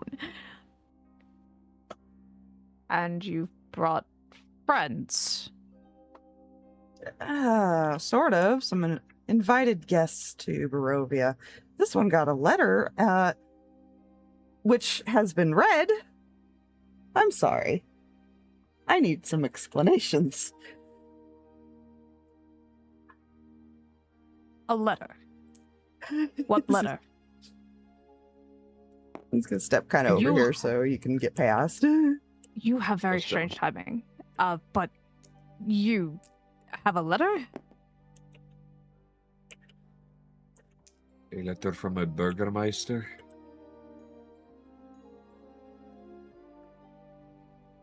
I'm the Burgermeister.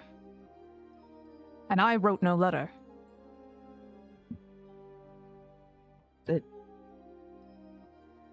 Did your father write it, maybe? I'm unsure. May I see your letter? He will just kind of shrug and we'll just hand him the letter. Ismark takes a moment and examines the letter, the envelope, the seal, and pauses on the seal for a moment, then looks again at the letter. Well, I know my father's handwriting well enough, but this certainly isn't his. And I highly doubt he wrote it.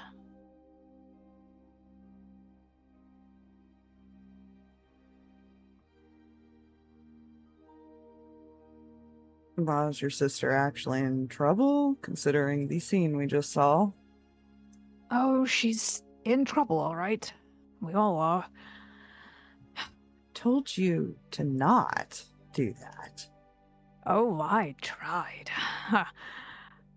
Please, come inside, all of you, and do not mind any... We have tried to cover any smells we can, but, I'll be like I said... fine. For now. He'll cover his face again. I'm going to assume, Spire, that he, Yeah. ate before coming here.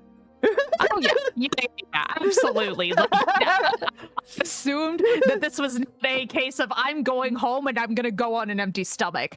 Like, I assumed that, I'm assuming like... he ate. He made sure to have a fresh meal before walking the rest of the way here today. I'm going home and I'm going to murder everyone. Ismark does a rhythmic tap on the door, and it takes a moment before what sounds like a very large sliding metal bar is slid across the door again, and the door cracks open, and Ismark steps aside and goes, "Please come inside," and motions all of you to enter. He'll nod. I head in. Wall. Lean against wall. Yup. All right, one moment. I'm going to pull out. Where did you go? There you are. Also inside, just from the doorway and everything like that, she is backed up, is a young woman with dark auburn hair, very similar complexion to Ismark, and even your newest companion that you met that seems to be a local of the area. She is standing there, also with a sword at her hip, and is just leaning against the wall, and has crossed her arms, and is glaring at the man that walked in first, very annoyed. He just gives her like a little salute. Sorry. And here's where I throw a wrench in the DM stuff. Uh-huh. He's going to do his usual, just looking around, casing the area. Sure, if you'd like. Not in the sense of a normal rogue, but in the sense of what's around here, because you saw everything outside. Sure, yeah. Go ahead and give me a perception check. He's like, nope. Hey, same number as what was outside. 18. Okay. So there's not much crazy going on in here, though Ismark does shut and bar the door again, which that's probably the craziest bit. You see this place is basically fortified as if they are expecting an army to march on it. which in technicality, with what you saw outside, is probably not entirely wrong. But the front door is completely barred and doesn't look like it can be opened from the outside anymore. The curtains are drawn shut, practically locked up and everything like that. The inside is well furnished, but it does show like there's wear and tear and everything like that. These people have lived here for a long time, and it feels like more than likely this place was passed down from burgomaster to burgomaster and etc. So nothing super crazy. The only thing that I would probably perchance tell you that you would probably notice is you do smell like incense and everything like that, which seems to be like a fragrance throughout the home to try and keep it, a little bit fresh. But there's something else lingering right underneath it that you recognize a little bit from the road, and probably also a few occasions on your own. Death has been here recently. Very recently. Based on how strong the incense has to be to keep that lingering smell underneath.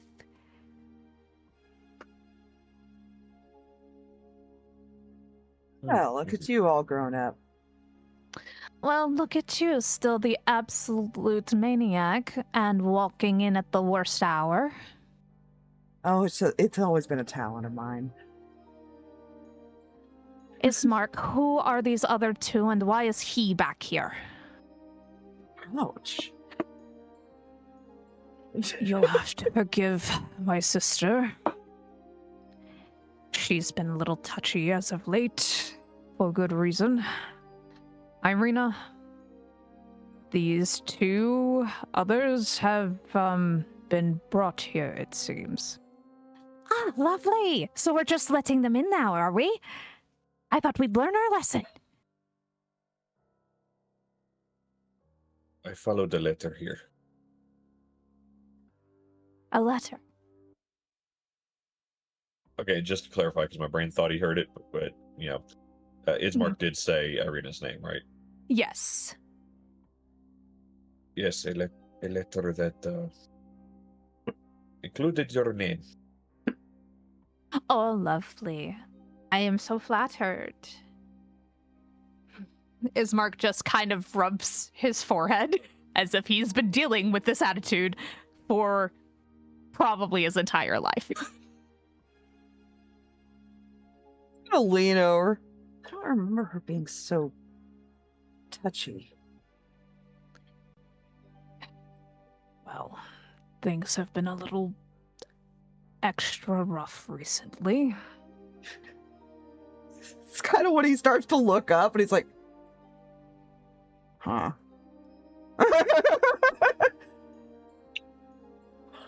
He doesn't make a comment, but he just kind of looks up and has that realization. Oh, you're tall now. We used to be the same height. Sorry. No, you're good. You're good.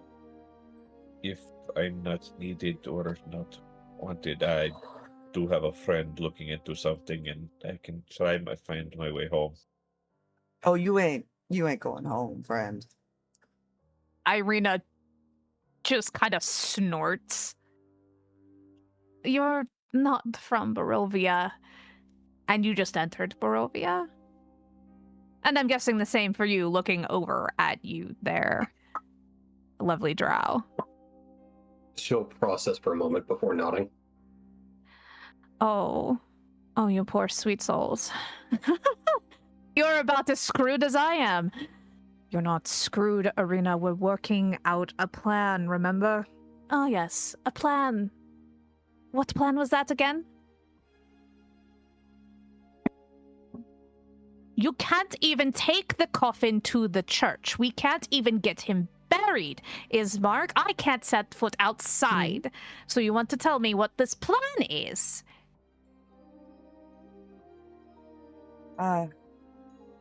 Excuse me. He raises his hand. Can we get some more context here? And proper introductions, if you don't mind. I do not appreciate just... At this point, I might as well know your names before you all die. Well, I can't exactly die. I made a promise I'm not allowed to, or my soul gets killed as well. I'm Havel. Pleasure. He talks to And- himself. Watch out for that one. Oh, got another one. And you are, my lady. I was named Erel Afae. Erel. Well, welcome you both to hell. My name is Irina. You have met my brother Ismark. Currently, as it stands, I seem to have drawn some very lovely attention, and I should be incredibly flattered according to everyone that keeps come knocking on my door. She Attention. brushes her hair off the side of her neck, and there are 2 puncture marks in the side of her neck. Just a slow head tilt. The devil has paid me a visit, and I'm apparently his favorite. Who knows why, though he has started calling me by a different name, which I do not appreciate.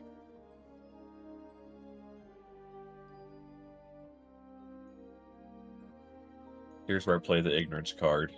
Yep. And, you know, obviously the player knows nothing, even though, you know. Yeah.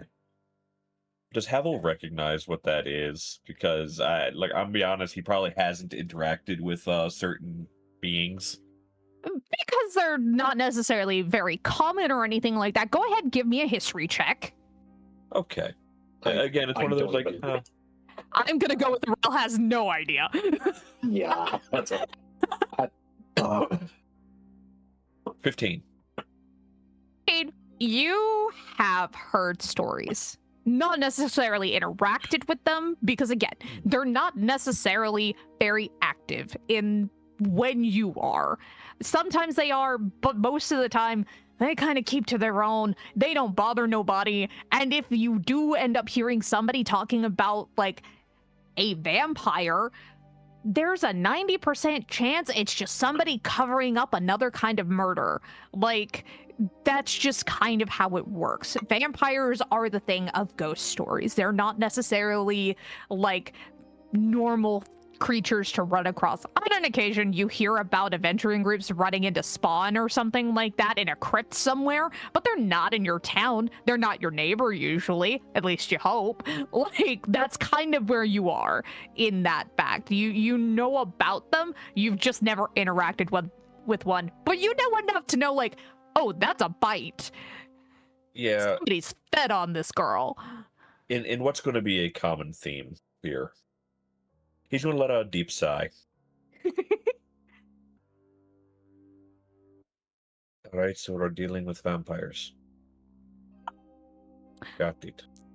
Oh, not just any vampires. The vampire. How'd you get his attention? I would love to know that myself. Truly. Ismark clears his throat. Apparently, she has the visage of a lady he courted many eons ago.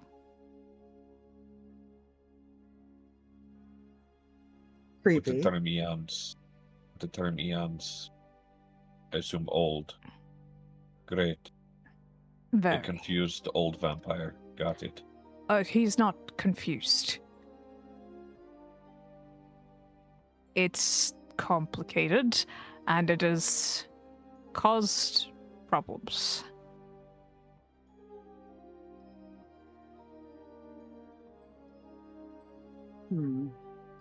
As you've seen outside, he's not exactly too pleased that Irina has rejected his advances.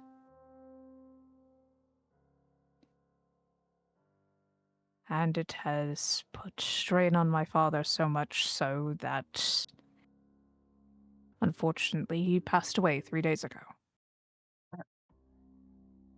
So that is what you meant by was not written by your father. For multiple reasons, that is not his handwriting, and second, correct. Alright. So what was this about getting a coffin to a church? Irina motions over to this room over here, where there is a wooden coffin. It looks handmade. It doesn't look well made, but it's a coffin nonetheless.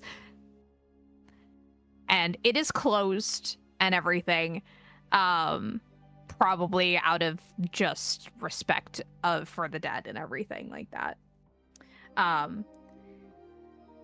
But it is a simple wooden coffin, and it is surrounded by just wilting flowers and everything. And Havel, you absolutely do understand that is definitely where that smell of death and decay and stuff like that is coming from. That body has been here since he died. I kind of put a hand on Ismark's shoulder with a bit of an apologetic look. But He just kind of shakes his head a little bit. Irina wants to go to the church and bury him, but every time we set foot outside with her, it becomes a bit of a problem right now. Not necessarily the devil, but it doesn't help that the entire village is obviously upset about the current standings. Well, then we just sneak her out. I take it back. You came at a great time.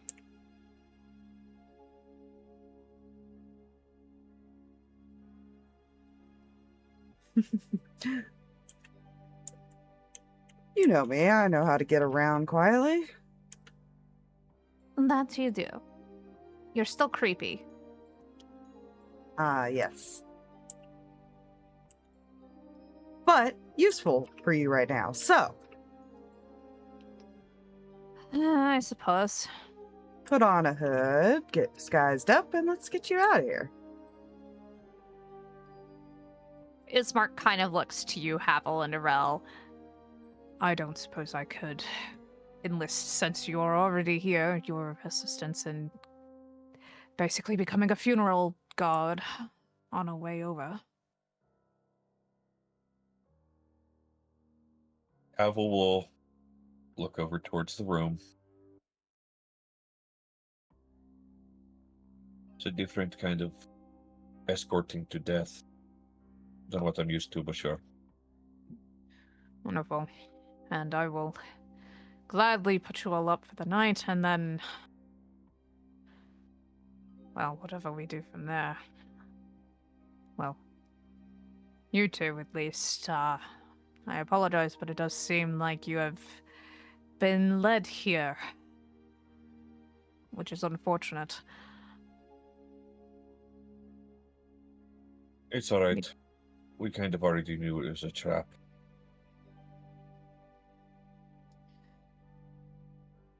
A trap is putting it a little lightly. It's not necessarily...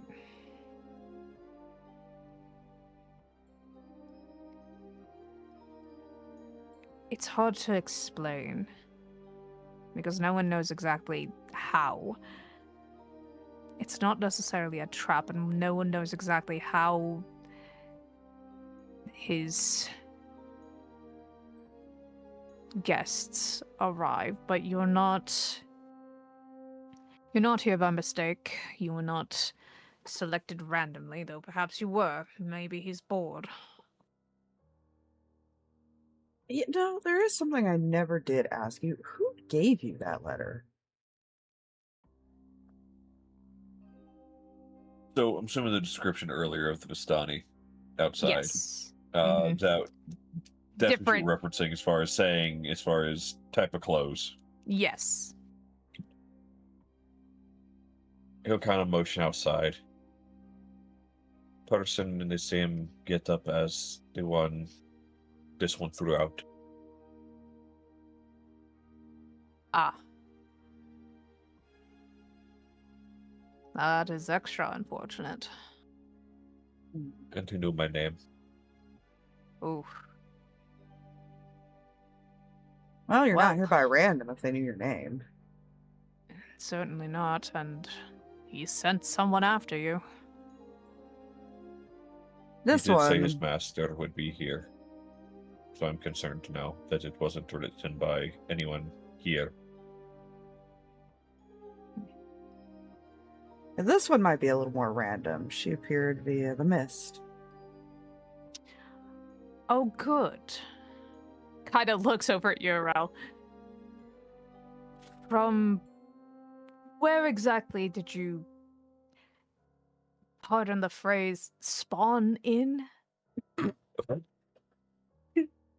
There is a look of confusion at the phrasing.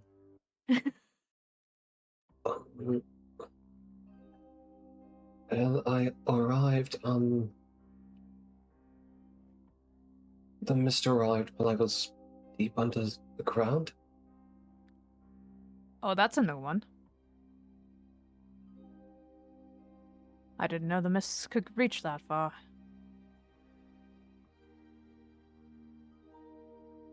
I'm not sure you're random either.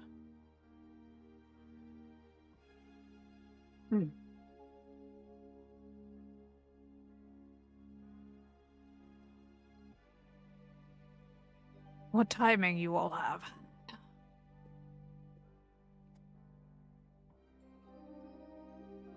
Trying to think. I just thought of that. Maybe it was time to come home.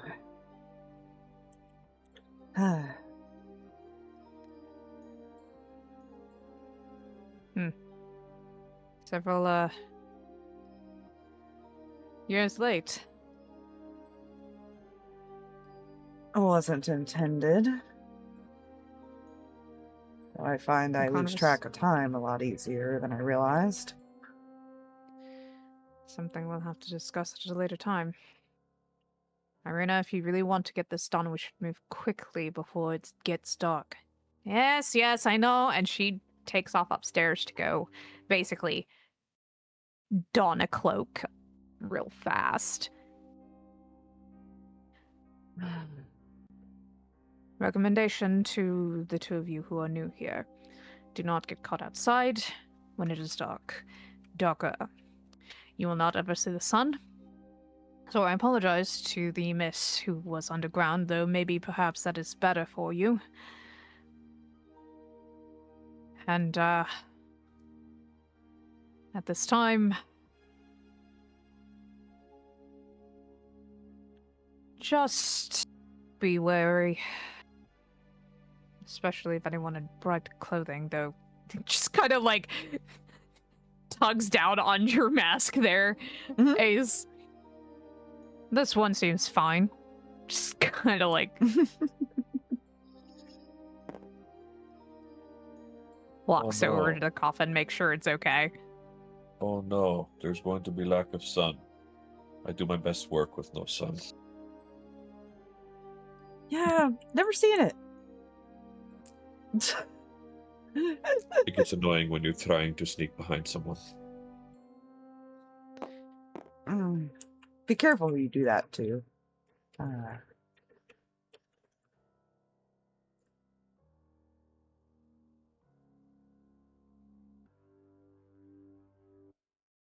Yeah, Erel won't say anything, but like you'll see her look at the palm of her right hand, seeming thoughtful.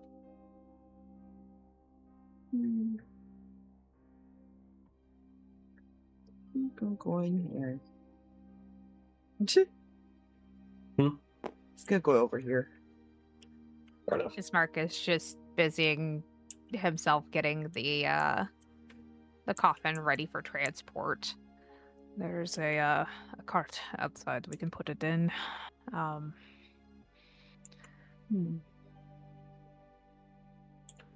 He's gonna reach into his Hopefully. pocket. Walk over and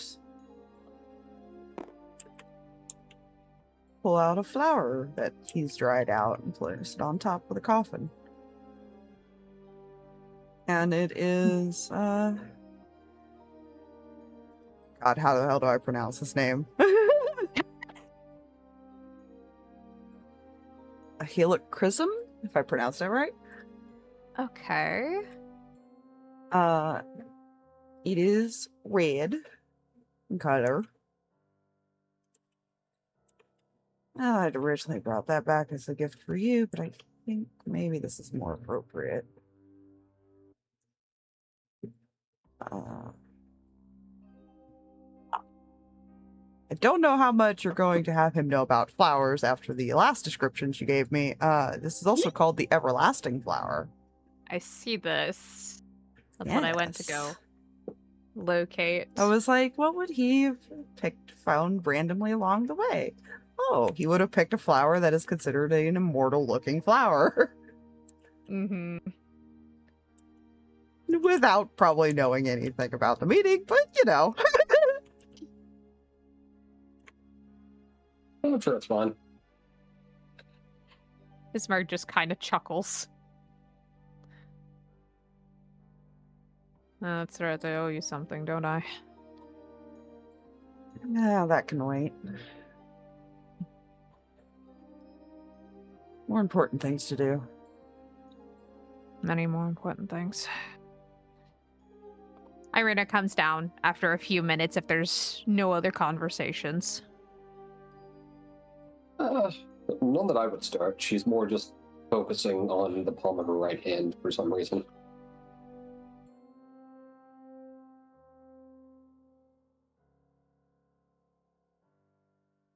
Anything from Havel, Jay? No, he knows what they're going to be having to do. It's not his first time having to escort or do something. But because of the stuff that was clearly outside, he is currently closely listening at the door. Just kind of keeping an ear out and making sure everything will be okay to go when it's time to go. Very fair. Okay. Are we set to go? Can we get him into the wagon and on our way to the church? Do you think he will be there? That is an excellent question. We'll find out when we arrive. And if he's not, we are immediately coming back.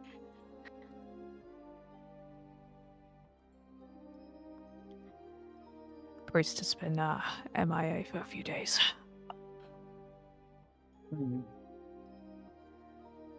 Would you prefer it if some of us went ahead and checked it out first?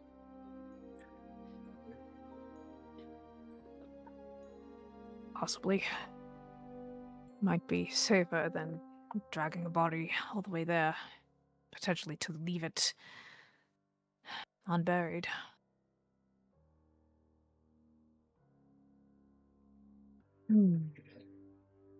I can get around pretty quick. Look back at the other two.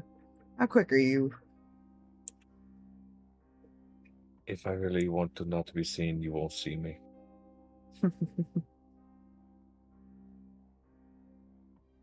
Alright. You're one. What about you, miss? She seems distracted. Or just poke her in the side of the head. She'll turn and look slightly confused. Quick on your feet?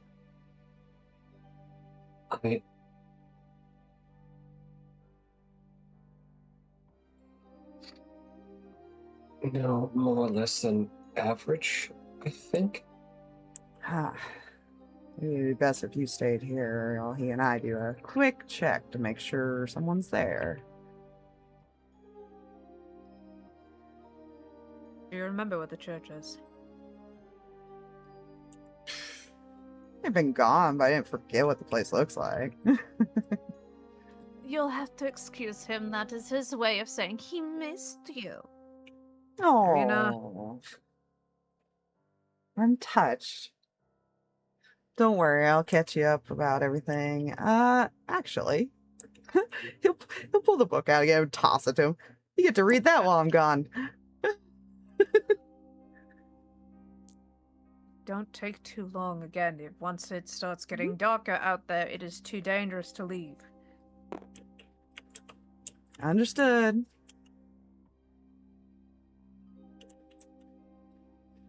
Sure, I could find a hiding place if it comes down to it. Be very careful with where you hide. Things have gotten... well, you've seen.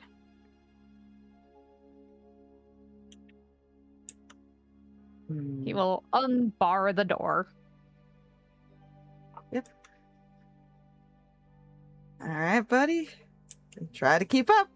And he is just gonna bolt off.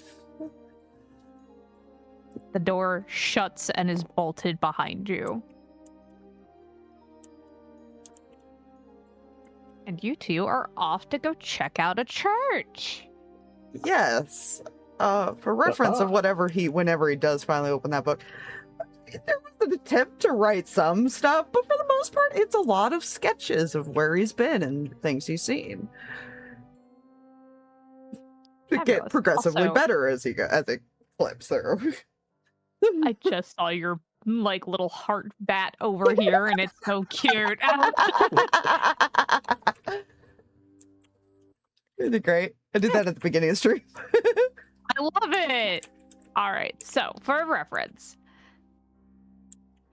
you are here. The church, if I remember correctly. Just for your reference, Jay, he can move at 45 feet, so you could easily keep up being the rogue, I assume. Oh yeah, I can easily Should put him 60 on this feet if board. I want to dash. Just Higher if I there. want to double Is dash. there. Yeah, he could double dash to also keep up with you if you want to move even faster. True. He's not going to move at complete full speed that he could. He wants to make sure he's keeping a good eye around, making sure he doesn't see anything. Sure. All right, so from the two of you, are you moving just quickly, or are we moving quickly and stealthily? I don't Quickly and stealthily. As far as for quickly and him. stealthily. Okay, he For him, will. at least. He will keep pace with you then. So assuming they're both going probably 45 then. Okay. Yeah. So I will need stealth checks from you, and then if you are keeping an eye out or just looking around in general, I would also ask for perception checks. The stealth, out of curiosity, because we are moving at least base speed for Ace. I love how he's the only one who hasn't introduced himself, by the way. Yeah. No one's asked his name. Oh yeah. Don't worry. Is it disadvantage is what I was gonna ask. I'm going to say no at this time. Okay, because we're not just- sprinting, we're just going base Yeah, speed. you're- Okay. Yeah, you're not like running through the mud and the rain and everything like that, so there's no chances of slipping and everything like that, so you guys are good to like you're being careful. Like I'm more ask for myself, obviously. I'm not sure the rogue is under the same stipulation as And here's where I say I'm like, hey look, first nat 20 for him. Hey look, it's in nice. stealth. Yeah, of course it is. Perfect. That's what I'm saying. I'm like, of course it fucking is. Perception was that. Okay, there we go. He's probably trying to take you through like alleys and stuff to kind of keep off the main Mhm. road as much as possible.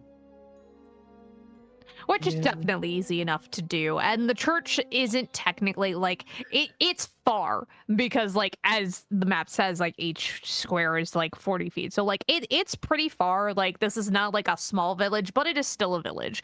But like at the same time, you're probably able to get We've there. got basically a few hours to get this checked out and get him there and get back before it gets dark, is what you're Yeah. saying. Because we were here in the Basically. afternoon, you said, so... Yes. So there is a chance that you could get there and get back the chances of you all getting to the church with the coffin and everything like that, depending on how quickly you're able to move, you may get there, but that may be where you're staying tonight, kind of situation. And then you would have to wait until morning so that rites can be like given and everything safely. You guys are doing just fine stealth-wise. Your new pale companion there, Havel, seems to know exactly where he's going, and avoids any eyesight of anybody and seems to know where the abandoned buildings are, so you guys aren't like running by windows that obviously have somebody behind them, or at least you hope they don't. But the weird thing for you probably is the fact that there's not a crazy guard presence here. For even though that this is just a village and everything, you think that, well, at some point, you would at least see someone doing patrol around here. You'd see somebody, like, just kind of wandering the streets to make sure that everybody's okay. You've not seen one. You've not seen a guard since you entered, which is a little weird. But at the same time, given the circumstances, maybe it's not. But who knows? Barovia is already proving that things are not exactly what they seem. I mean, there's a vampire feeding on the daughter of the burgomaster here, and is calling her by a different name. Who knows? Yeah. Also, I should point out, I just realized how small the village actually is. Yeah, the village is not very big, but it is still like, it's basically like small town, blink and you miss it, almost. Well, I was going to say, because I actually did the math, and yes, I'm not embarrassed to say that. I counted 11 squares, so that's 440 feet. So it doesn't take you long to, like I said, At it doesn't take long to get to the... long. Yeah. At our speed, we're there in a couple seconds. Yeah, like, you guys get over there with no issues. I think that you probably see, like, a couple of people, not a ton. It is raining right now, so you don't see a ton of people out. You maybe see one or two people, like, running from building to building or something like that. Maybe on an occasional, just somebody trudging through as if, like, they do not care that it is currently a downpour on their head. You do see, like, an older woman pushing a cart somewhere. See a couple of kids wandering through. Again, nothing super crazy. It is raining, so maybe there's more people just hanging out in the tavern, or maybe staying inside and everything. And given how the burgomaster's house looks right now, maybe that's for the best. Yeah. Yeah. But you guys get up to the church. There's a description over here. As you guys approach, you do end up seeing it's a slight rise from the village. There's like a small hill leading up to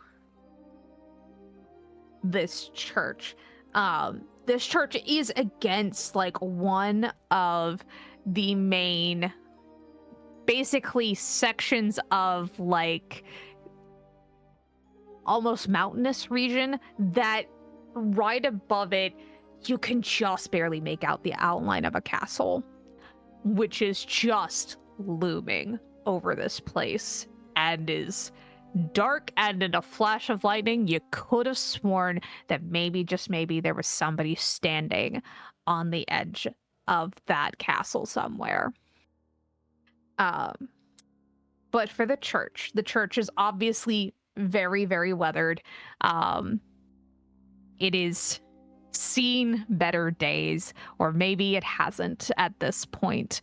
The bell tower that rises above in the back is kind of dilapidated. There is still a bell in there, though it does look rusted and unkept.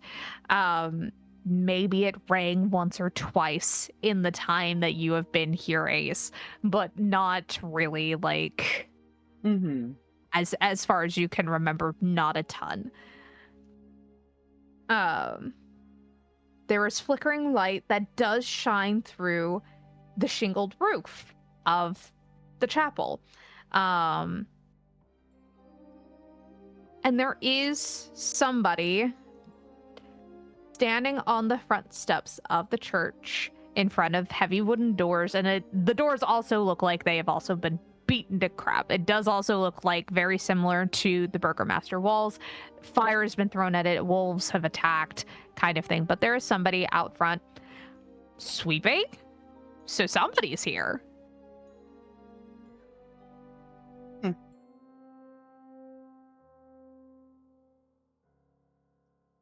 They haven't seemed to at least have taken notice of you just yet, which, given the fact that there is a bit of a rise, makes a little bit of sense. While at the same time, there's not a lot of places to hide. So if you get too close, you will get spotted at some point. He doesn't really feel like there's a reason to hide from this person. Some random ass Extremely fair. person sweeping the front.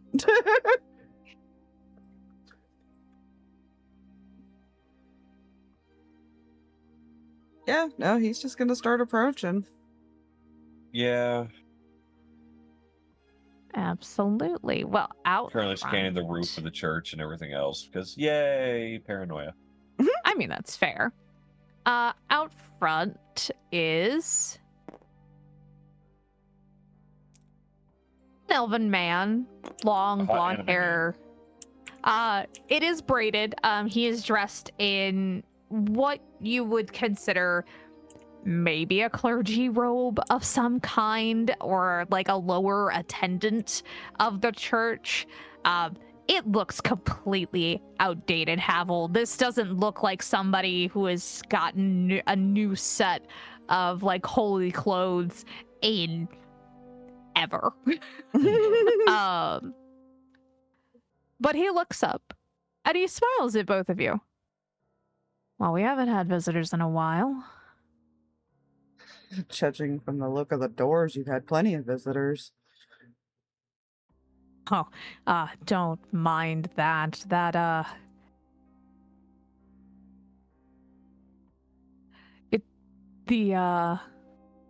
great masters of the land do not tend to smile favorably upon the holy. But that doesn't mean that we can't try. Well, we're looking for a priest.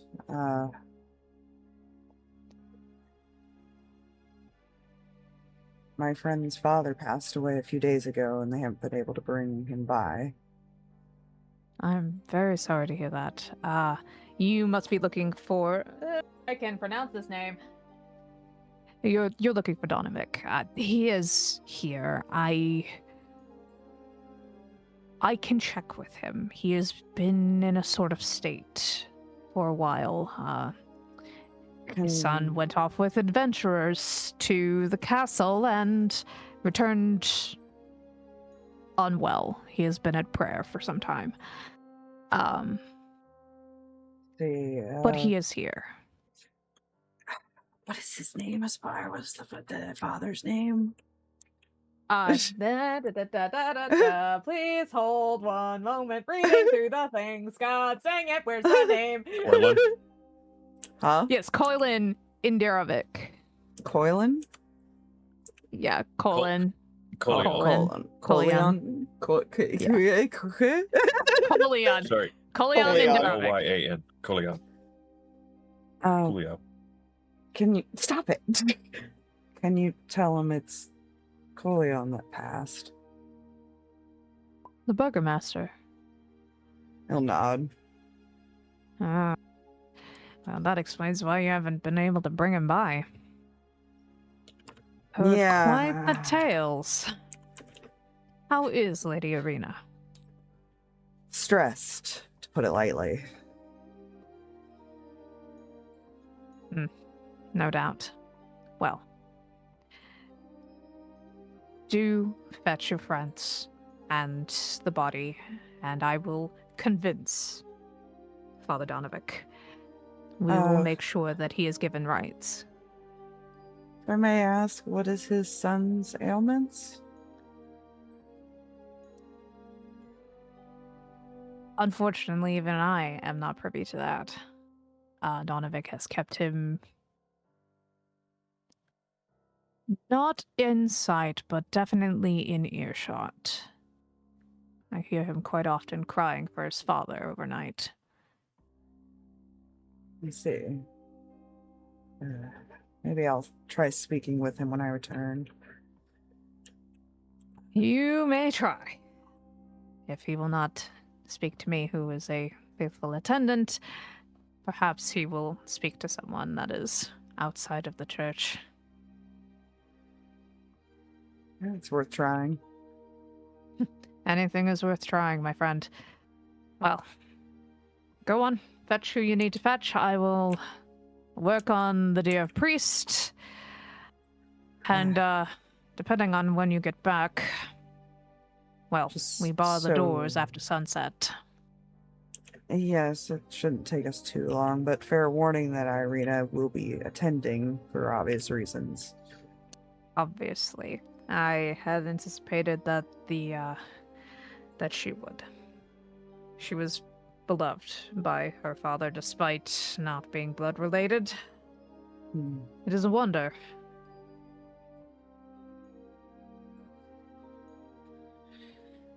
Oh, this is a mess. And he turns around.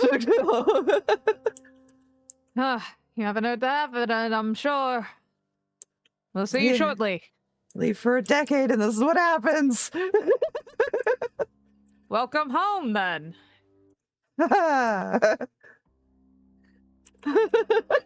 He's just gonna walk. Unless Havel has anything. No. Wish to ask or anything. No. See- He He will stop and wait if you do. He probably would have spent most of that time just watching around and seeing if there's any movement in any of the windows. There's no movement. The most you could see is maybe like the flicker of like maybe a candlelight or something like that from inside. So there is light inside, much like a couple of the other buildings that you have passed. Like on an occasion, you do see a glimpse, a glimmer of something, but for the most part, it's all dark. It's damp.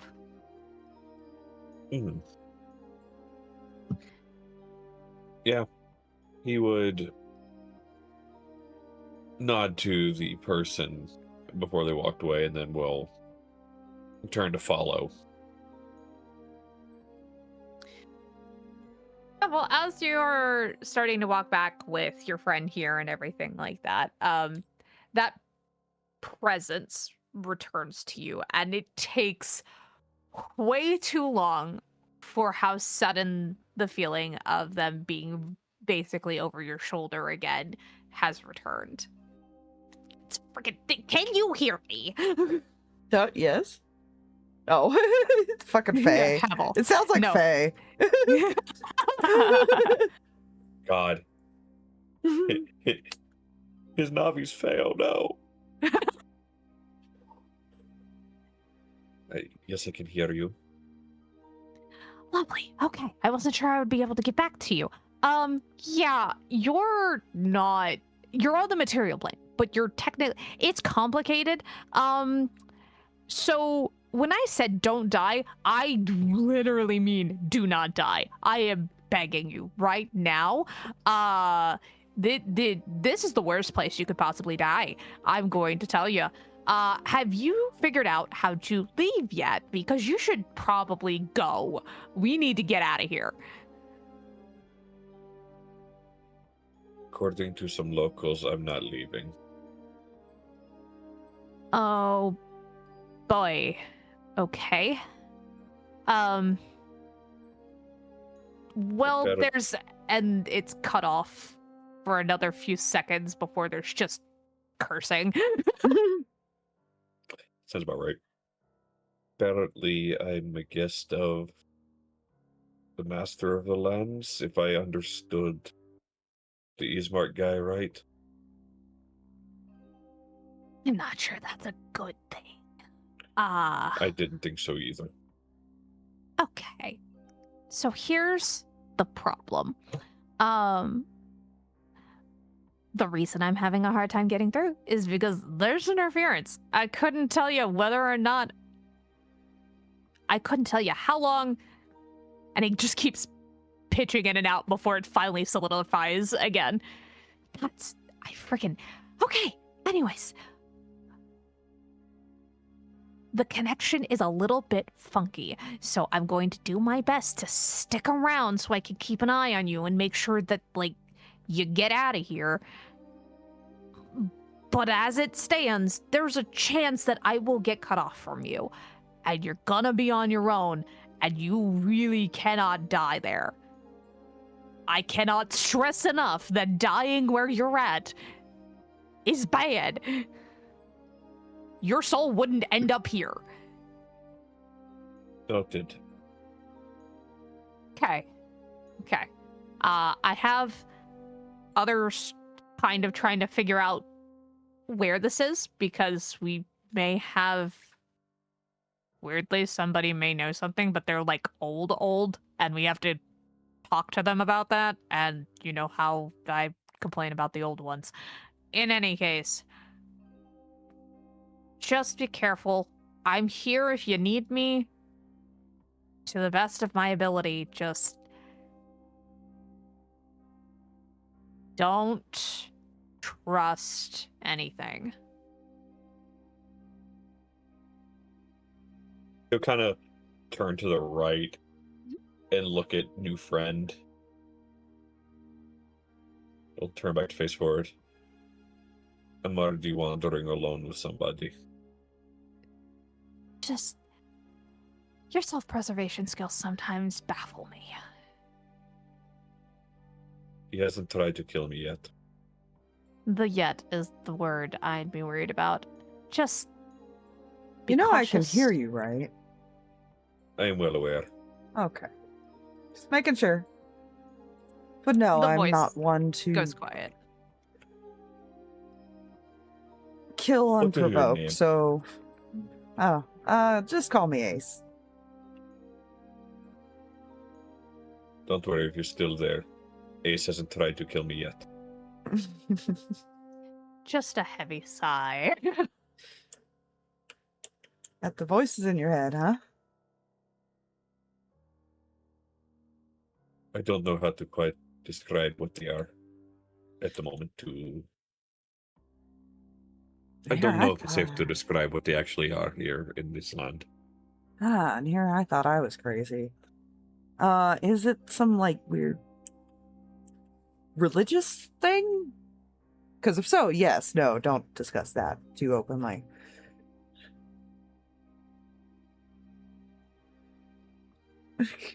Not sure if I would describe it that way. Mm-hmm. Not religious, right? Just something else? Well, here's some advice. You're better off minding your own and not giving too much information unless you trust somebody. Noted. Because there are plenty out there who will use information against you.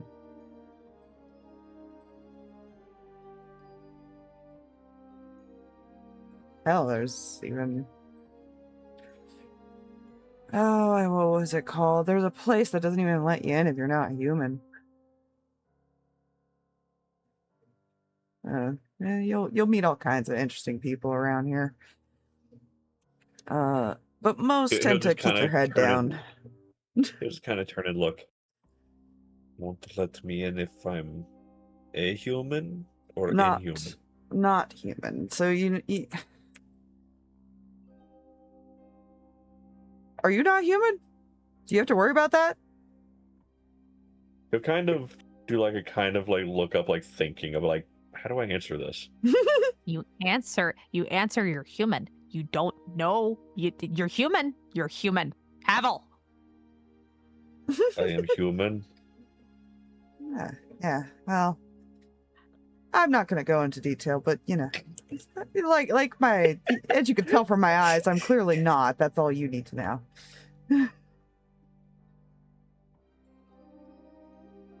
Unless it is I normal. would like. I don't know. So, I'm going to say this, and it's going to be in the form of a question. Yes. Mhm. And I'm going to consult both DM and other player for this. Uh-huh. Because of things with Irina, can I roll an intelligence check? Because, What are you looking for? well, a pale complexion was mentioned first for Irina. No, never mind. Brain is dying. Don't worry about it. Ignore me. Continue as you're going. All He's right. got the pale complexion, but he's got pink eyes. That's about the extent of your knowledge. There's no Yeah, way he's and- human Cool, with cool. pink Works. eyes. Nope. Good. Nope. Yeah, and way I'm giving away, but Irina's it's fine. like everybody is pale complexion. Like even Ismark has a pale complexion. It is due to the fact that, as they have been saying, there's no sun. Yeah, They, I would borderline say Ace is a little paler, but that could also be Yes. for the same reason. Nope. See, Drag's right. Ace is just clearly really into Warcraft. Yes.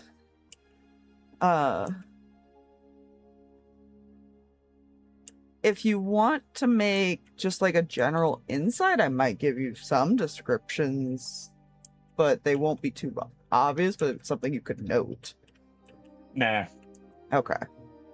No. Again, player brain skipping ahead. He seems to know these two. That's about the extent of your knowledge. Mhm. Yeah. Yeah. All right. And they definitely know Very him, favored or not. Yeah. Yeah. One favored, one not. Yeah. He's like he's sitting there thinking like, what did I do to piss you off this time? What did I do? Being as we Because he's an idiot. Sorry. Being as the path here was clear, should we just get back as quick as we can? Yeah. I get the feeling if the house is already being watched, they already saw us leave, so I'm gonna probably have to sneak her out the back while you guys take the coffin from the front.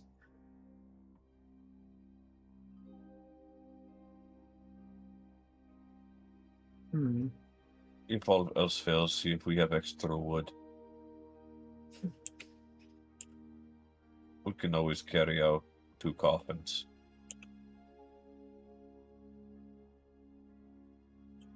True. Put some furniture in one so it still looks heavy. No, I was going to say put her in one. Oh, true. We could do that. So, my only concern... the rain should help. Smell.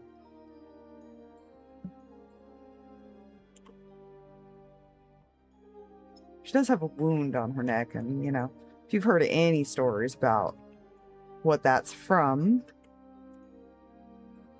they might be able to smell that. Just saying. He'll let out a deep sigh. Alright. Alright. Well, let's make our way back then. Yeah, I think I'm going to make sure she puts something on that before we go.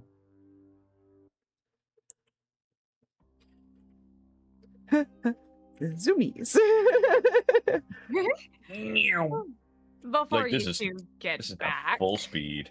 Yep. Put it before back you on all her. get back, Erel, what is happening while they are gone? Erel would be kind of just, I would say, lost in thought, but they're pretty much just lost.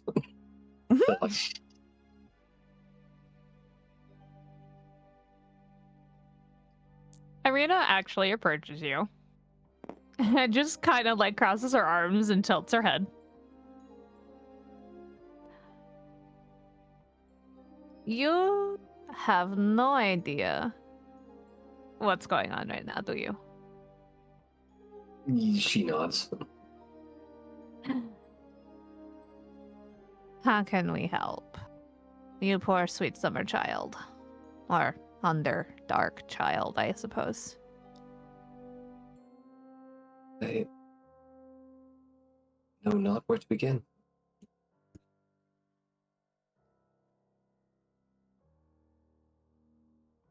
With something small.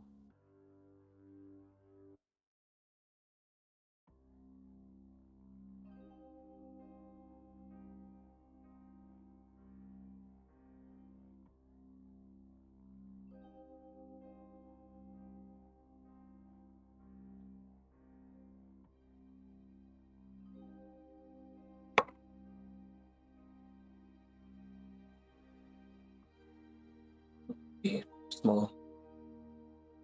Say again? What would be small? Well, could be the first question that pops into mind, something about what exactly is going on right now. You can ask, hey, I heard your name once, I've forgotten it. That would be small.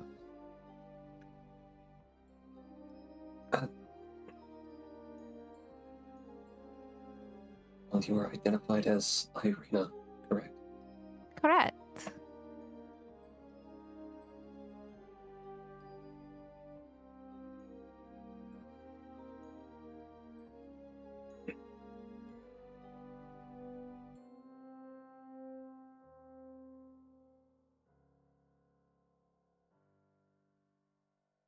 To look over to this guy.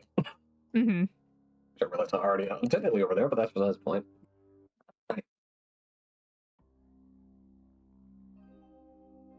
I can't remember your name, though. That's all right.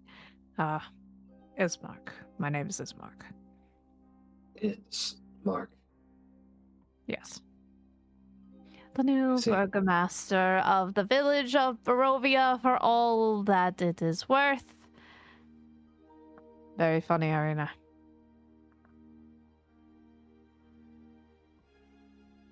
What exactly is a burger master? Well, in normal senses, it's the lord of the town.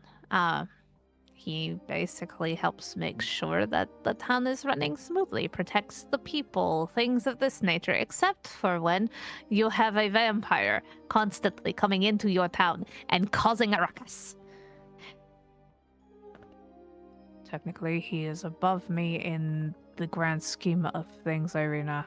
Yes, and yet here you are not bending to his will. How wonderful of a brother you are.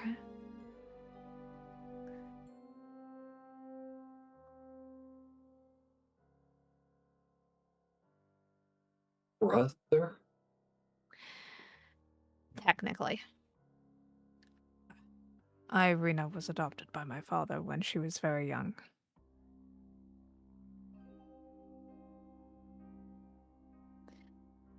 We She are... continues to look visibly confused. Do you know what siblings are, by chance? She'll shake her head. Do you know what a parent is?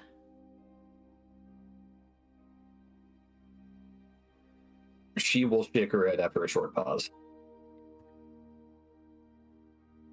Just kind of furrows his brow. What do the drow teach their young?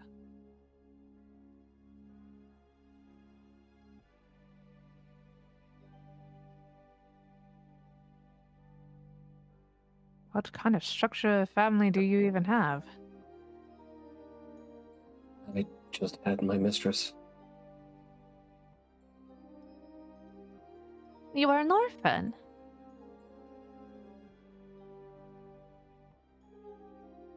They never used that term around me. What is this orphan? An orphan is someone who does not have a mother or father.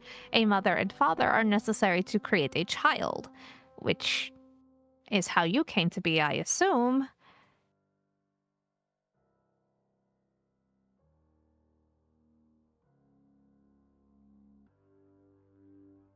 That's not as my mistress described.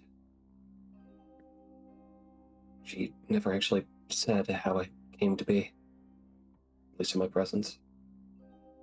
Interesting.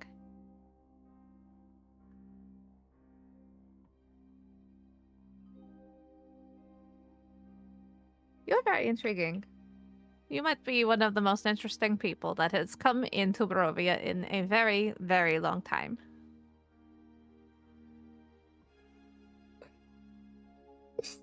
Thank you.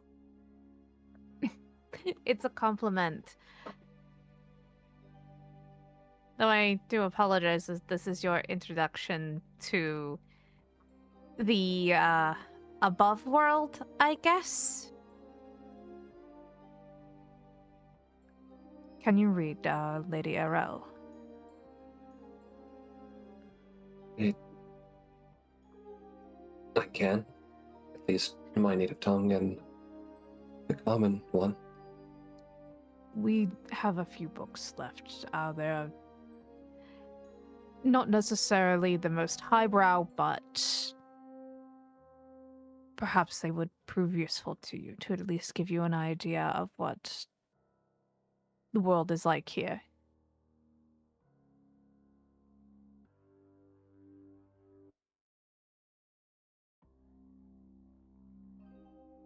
She'll think for a moment before nodding.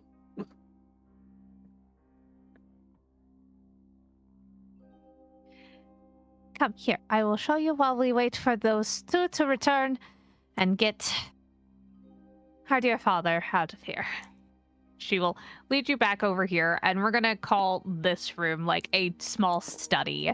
And it's got not a ton of books, but there are a few, like a couple of shelves in the room, and the books are sparse, and they definitely look worn. But there are books on various different histories and things like that here in here, at least in Barovia, and there's a couple of children's books here and there as well. It looks like this room has been mostly preserved either by their father or by them as just like a memento. So Gotcha. help yourself to anything in here, and I am more than happy to answer any questions you might have, or at least to the best I can. I'm not the most tactful. That is my brother. I don't know what you mean by this tactful. I say what's on my mind without thinking too much about the present company.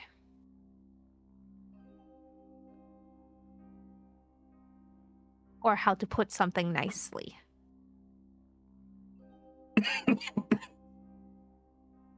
I see.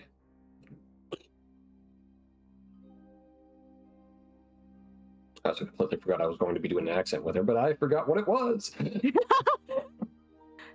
That's fine. I've been struggling to keep mine. You know? Yeah. Erel, outside as you're starting to like probably look through the books and stuff like that, you also see a flash of bright light outside, and then it's gone, and then a low rumble in the sky. She'll visibly tense a bit. It's alright. That was just the storm.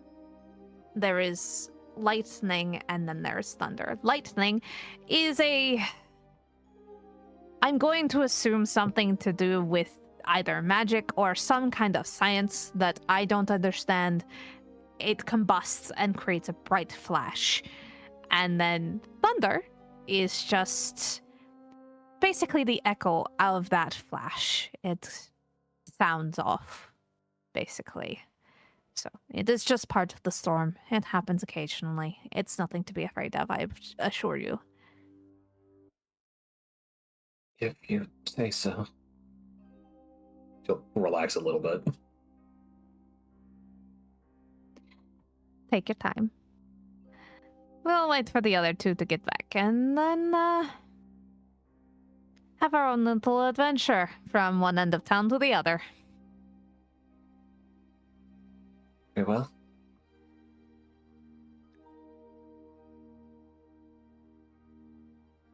I suppose I should. She'll turn to look over what books or near.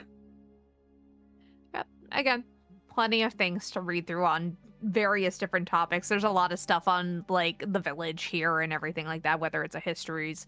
There's a couple of storybooks here, and then like in general, like a couple of like what would be considered textbooks on different like subjects, not necessarily like mathematics and science and things like that as we know it, but more in the equivalent of like what a lord's child would need to learn as they are growing up and getting ready to take over for like that portion of everything. Whatcha? I'm learning. You're learning.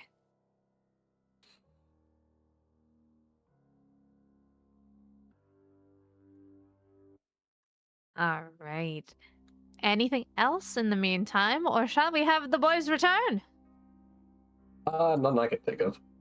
All right. Ace and Havel, you do return Yes. to the Burgomaster's manor. Everything is still as you left it. Nothing seems to be any different.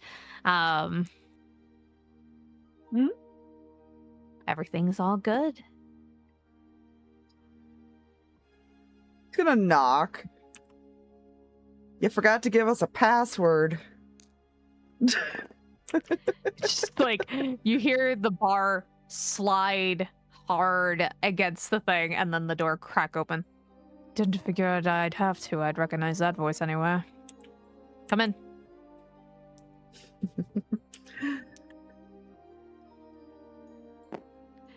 Shuts door, slams bar back across.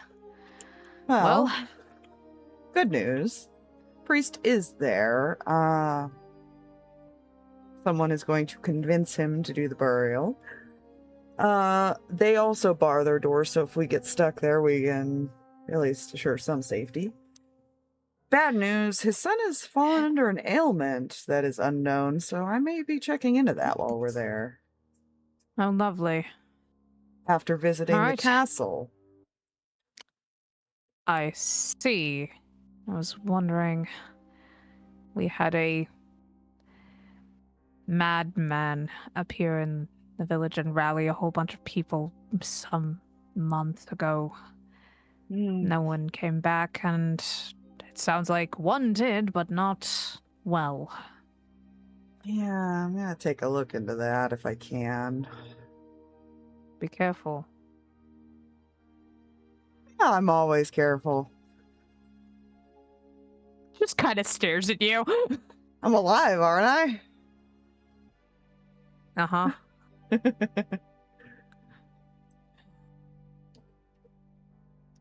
Irina took your drow friend, the Lady Erel, to the study. Apparently, she has very little concept of anything. Doesn't even know what a parent is, so she's much worse off than you were when I found you. Speaking of, why did she seem so upset with me? What did I do? She's just more irritable right now around certain things. I promise it's not your fault. I do apologize for her behavior. She's spirited, not normally this spirited. Well, I mean, if it was my fault, it probably is, but... You'll have to ask her, unfortunately. While I know her decently well, I have been more trying to fill my father's shoes as best I can. Well, seems like you kind of were given a shit show, so... That is putting it lightly, that is for sure.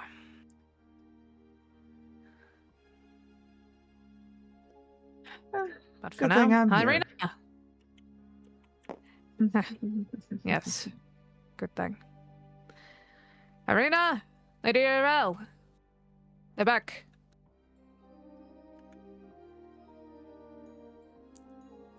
And there's a priest. We can go. Fantastic. A priest, by the way, is usually the leader of the Holy Order or that particular portion of the Holy Order. Do you know what a temple or a church is? Mistress would often have me attend her to one. Wonderful. So I don't have to explain that portion. That is lovely. Let's go. There's a slight discomfort to her as the topic of temple came up. Mm. Don't worry, it's not to anyone in particular, so if there's anything iffy about it, it's neutral ground, basically. Not that the gods can hear us anyways.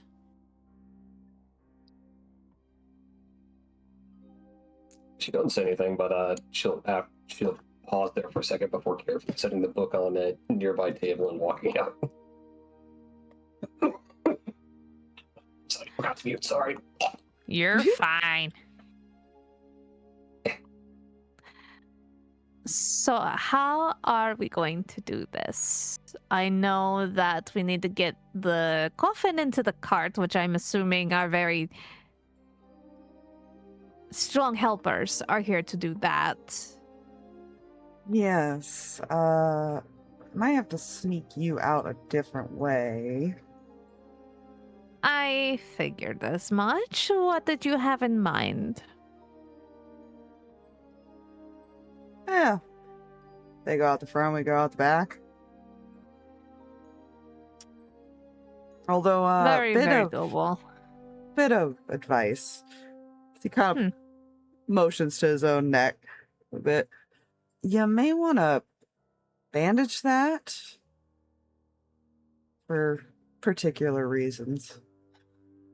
Can I tell you how many times I've had this bandaged only to have it ripped off? But sure. It just like reaches into like this little pocket satchel on her belt, pulls out like a wrap bandage and everything that obviously has been on her person and just like wraps it around her neck, at least loosely enough to where it's not like suffocating her, but is still like doing the job. Yeah, well, the rain will help at least, so there is that. I'll take your word for it.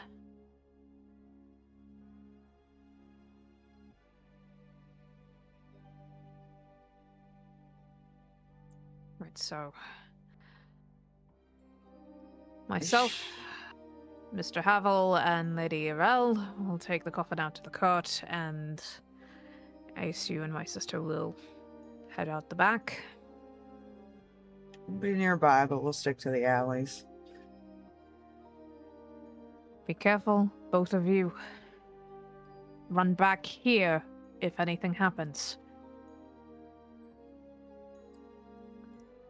Just pats her brother on the cheek. You'll worry too much. He really does, doesn't he? Well, worry is better than sighing and moping all day. Arena. Good luck. Pats him on the back as he walks by. You as well. All right. Ismark will show you to basically where the cart is, and then you guys can carefully load up the coffin without any issue. This is where I say my strength is a 7. Your strength's a 7? My strength is a 7. Okay, you don't do anything with the coffin. You Like, don't touch your coffin. Like I'm sitting here the entire time, just like, yeah.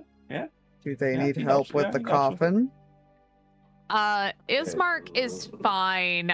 What's your strength there, Erel? Erel's strength would be at 15. 15, okay. So up just 2 if I'm at that right. Because I always forget where the rounding happens. Yeah. +2. I think they might be fine. Yeah, I'm pretty sure everybody is good. I'm double checking a couple things on Ismark real quick if I can. If I can find him. Where is your stats, boy?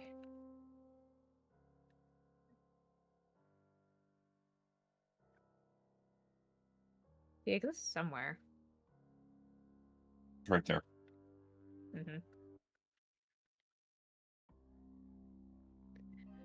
Un momento, por favor. I had to make her find stats. How could Hold you? on, wait. I have a thing for this. Please hold.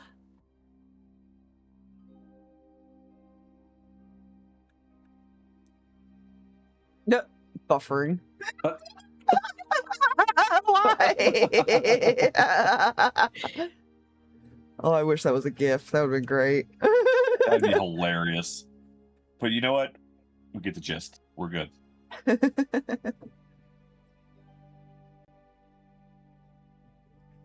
As I wanted to do a song, but I realized that would be copyright infringement, and I'm pretty sure they're very, very not good with that. All right, we are in fact good. Yes, he does have a 16th strength based on the stats that I have found for him.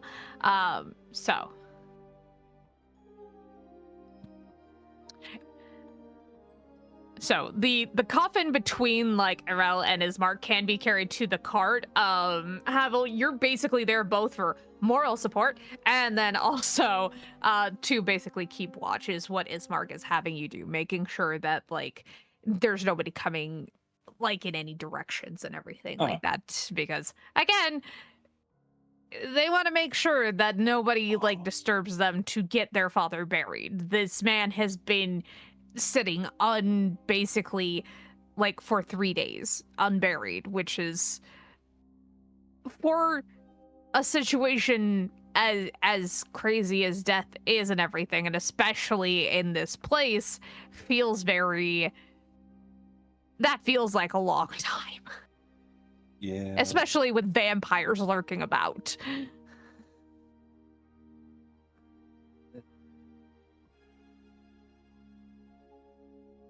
All right. While these three start trudging through the rain and the mud with the cart, which that's going to take you and Ismark there, Erel, to kind of push forward, because this is a big wooden coffin with a dead body inside. So that is not a light thing. Indeed. Even if it is a cheaply made coffin, that is still not like easy to carry. But Havel, you're basically acting as like guard as you're walking through and everything like that, but they're going to start trudging through. Ace and Irina, I do require a stealth check from the two of you to sneak on out.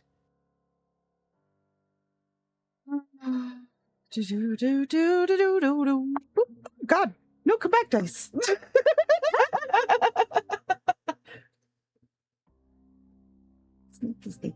Snake. Oh, goodness. Well, still not as Alrighty. good as earlier, but it is, it is what it is. Irina's keeping pretty stealthy alongside you. She got an 18 on hers, so she's doing pretty decently.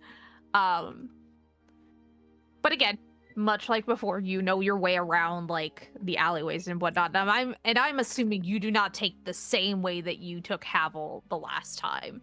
Yeah. And doubt. Havel, you and Erel and Ismark are taking the main path. There is no other way to get this cart up there because you have to. But taking the cart down alleyways. Yeah, no. Even Ismark is fully against that. He's just, yeah. But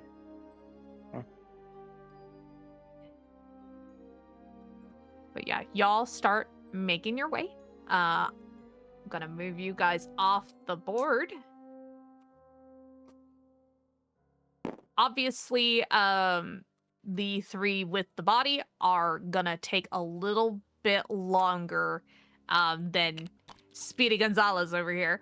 But Yeah, to he's the- slowed down too to make sure she keeps pace because he gets to feel like she's not quite as fast as he is. what gives you that impression? I don't know. Twitching of the board. The Oh. other question I have for you there, Ace, is Mhm. if you are trying to keep pace with the cart, or are you just trying to get Irina to the church ahead of time? That way, you guys are already there. Mm.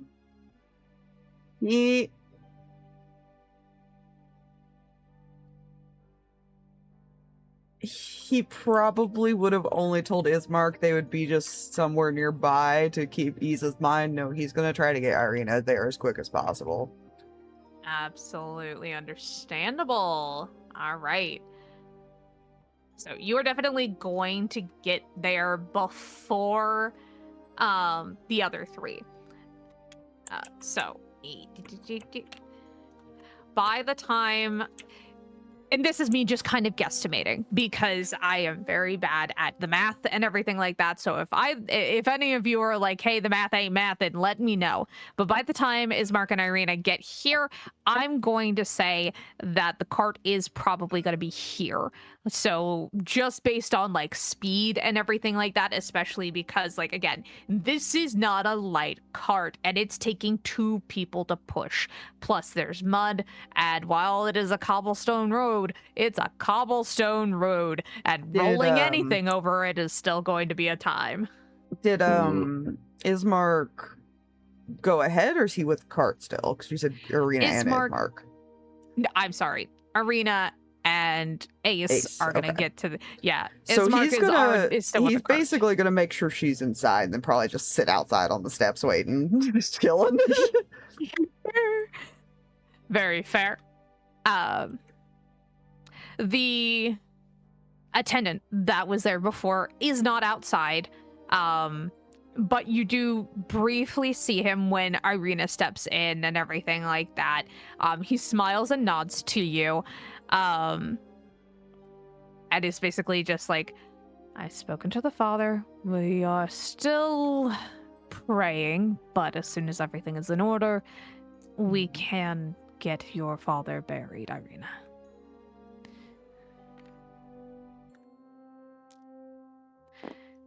Which I'm assuming the body is not too far behind. Is it prepared for burial?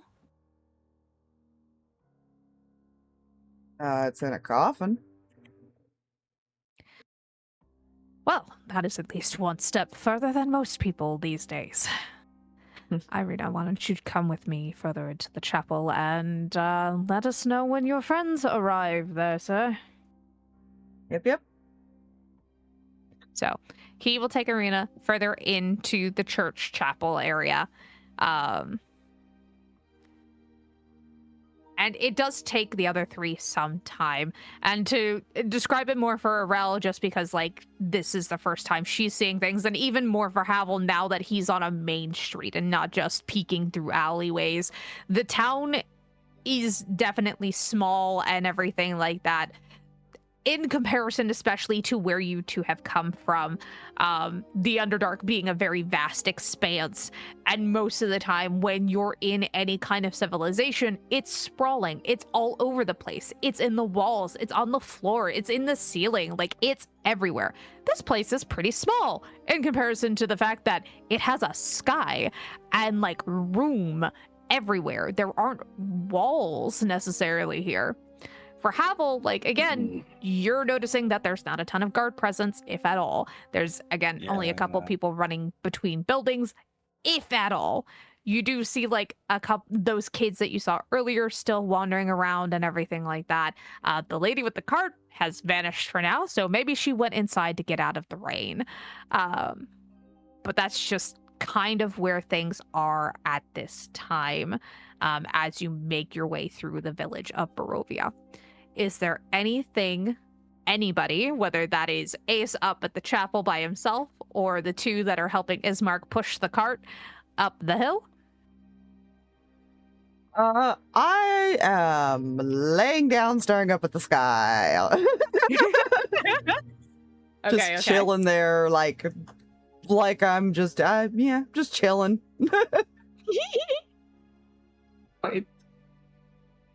Everyone wouldn't start any conversations of their own, but I feel like in their head, they're getting used to the fact that they're getting dripped on, because she doesn't have to worry about dripstone overhead.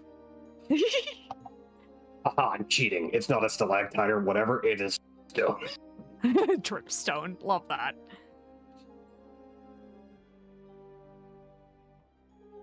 I have a Anything cheat for code. Havel. No, he.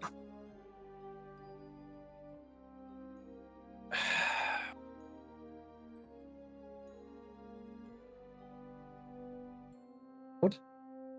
Actually. So. Who are we mostly watching out for? Well, that depends. We're mostly watching for wolves and Vistani and, well, just kind of glances up overhead. If you see a raven, Is stunning. yes, the colorful man that you saw me toss out earlier. They are Vistani. Vistani is the only ones in all of Barovia that ever leave.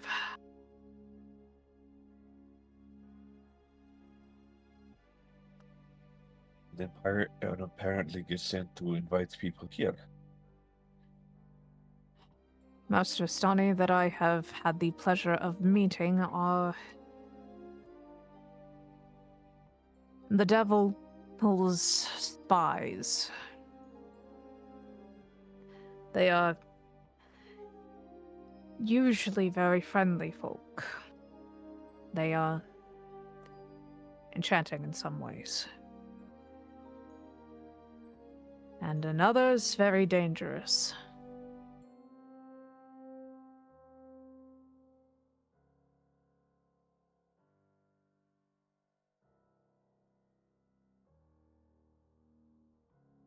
I see. And will grant you this, not every Vistani is necessarily an evildoer in disguise, but currently, I haven't met one that doesn't have ulterior motives.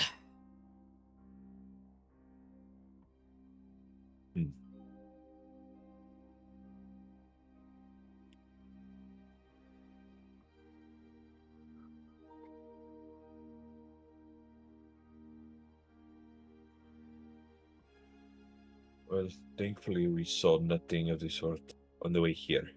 So, Well, that's good, at least. We may have a chance to bury my father yet, and then get home. So, I would really like to find Irina a better place to stay.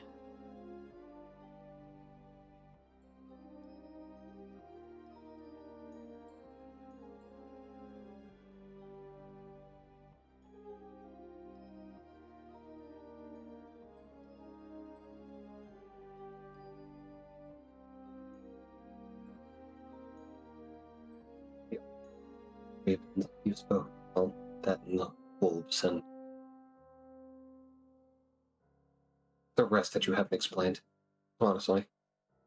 What are those? Say that again. What are these ravens and wolves and whatever else I've not yet been explained? Ravens are birds. They fly overhead, but they have very dark feathers, and they have this call that is very obvious. And then wolves. If you've ever seen a dog, think meaner and 10 times bigger. I have not seen this dog you speak of either. Lovely. It's a very big, fluffy creature with very sharp teeth. And claws. Fluffy.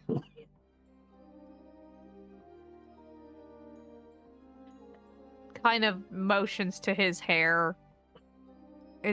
They have hair all over their bodies. It's called fur.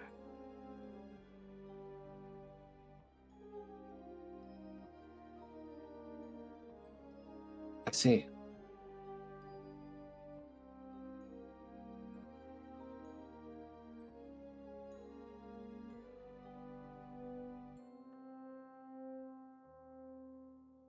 She still looks confused, but slightly less confused.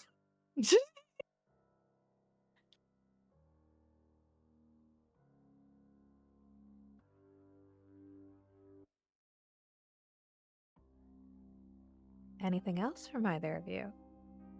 No. No, I think Erel is about out capacity for what she can process at this moment. You know, that's extremely fair.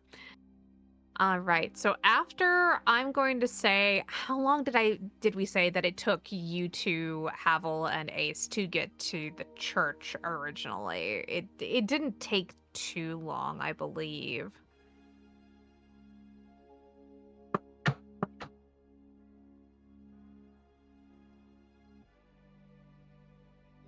So Let's roll. how long we decided it took you and Ace well, to they get also to the church. ran at 45 Yeah. feet around, so. Yeah, like that. That's not a fair comparison because that was about. Yeah, which is a why I'm minute. trying to like. So I'm gonna say probably an hour. It's probably gonna take them an hour to get from the manor to the church and everything like that.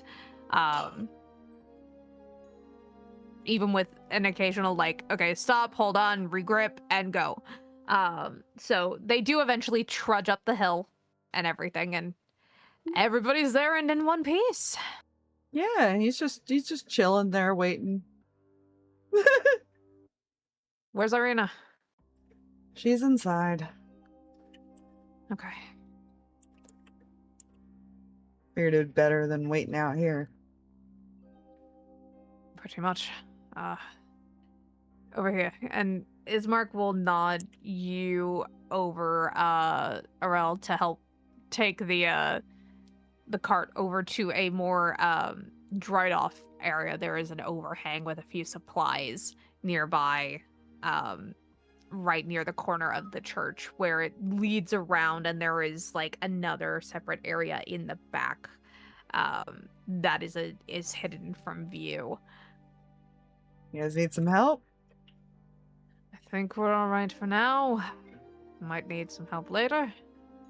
But we'll worry about that and make sure that everything moves forward with the rites.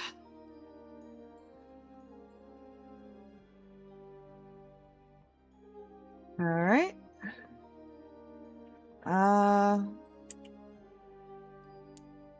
Well, when you're ready, just come inside.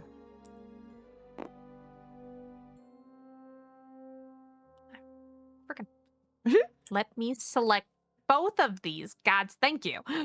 No. Why'd you want to do that? Gonna move these guys over here for the moment. We're going to move this off the board again. Ah, Yep. Right. Need this board and this token, which I'm gonna put over here for now. And then scale up. Oop. Too far. Too far. Oh no, big board, big board. Dead body. Dead body. All right, so you guys are going to be entering from down here. Mm-hmm. Boop. Should lock that. Yep. Yep. Locking. You'll Lock. get used to that. Yeah. Kept Never telling myself trust the your other players. day. Always lock the board. I know. I even like told myself the other day. I gotta remember to lock everything. Oh, I thought you were meaning you told yourself the other day, don't trust your players. If you're no. careful with it, the L key is also the hotkey for that. Good to know. Yes. All right. He will have Irina sitting here, and he will be standing here. All right. So a couple things to describe to you guys as you walk in. Mm-hmm. Alrighty. So the doors open up to reveal a pretty narrow hallway leading into the church. And there are a few doors as you enter, two on each side, and then inside towards the chapel, it is just kind of strewn. Like, yes, some of the pews as you're approaching have been set up right again. It looks like the attendant has been busy trying to clean up what looks like has been a mess of everything. And then towards the front, and even bouncing off the high ceilings of the space and everything, there is a voice softly praying at the front, though intermittently. As you're doing so, as you're walking in and as you're hearing this prayer try and come to more clarity through the echoes of the space, there is also another sound. And you hear screaming coming from somewhere, and it's not echoing, it is partially muffled, and you're just not sure where it is coming from. Good.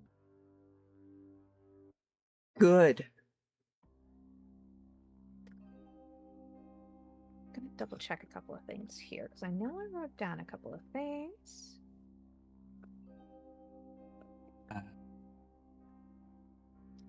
Ace, Yes. can you give me a perception or an insight for me? Whatever is higher.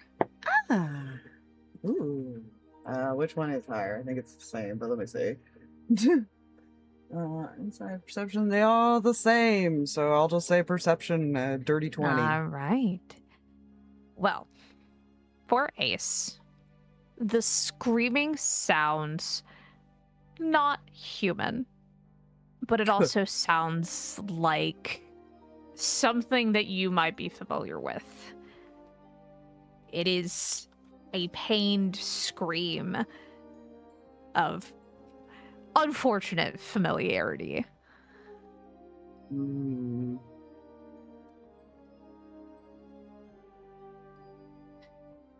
The attendant is standing in the middle of the chapel. Irina is sitting on one of the pews that he seems to have cleaned off and everything, and he is standing there with his hands clasped behind his back, just smiling at you all as you approach. Welcome to the chapel, my friends.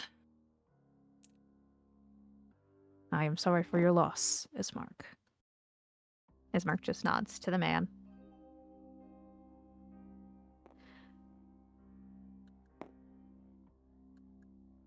If you will give me a moment, Father Donovic will be with you shortly, once he has finished this round of prayers.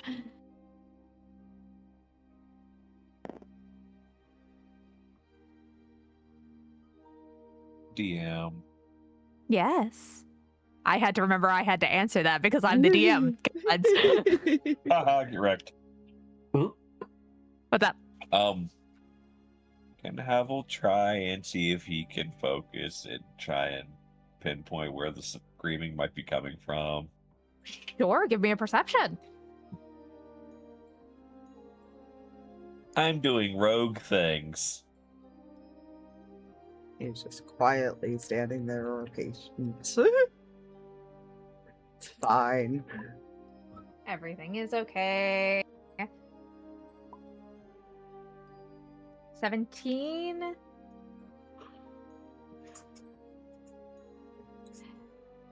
It is definitely muffled. It's loud enough that you know that it is close, but it is not anywhere on basically where you are. It is somewhere within this building. I'm on a 17. I'm trying to give you enough, but not give you like everything kind of situation. When you passed the door, when you came in and everything like that, there were those 4 rooms, and it definitely sounds like it is coming back from towards those rooms somewhere. Okay.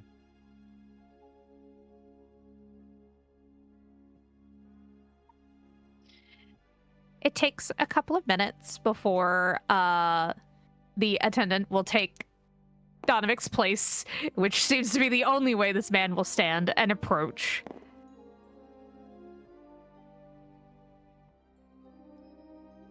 Good day to you all.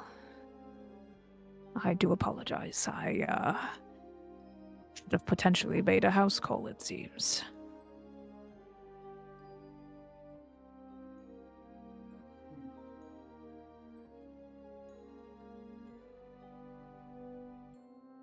Considering the situation, it's understandable. Yes, I apologize. My son is unwell. He trying to find the best way for treatment for him. I'd like you to take care of things first, but I was hoping maybe to discuss that with you. That's all right? Of course. Just kind of glances at the window as if the light has changed at all, trying to figure out exactly what time of day it is. I believe we have enough time. We'll perform the funeral rites. And then I believe you all should stay here for the evening, because making the trek back down the hill is likely unsafe. I'm very sorry to hear of everything that has happened.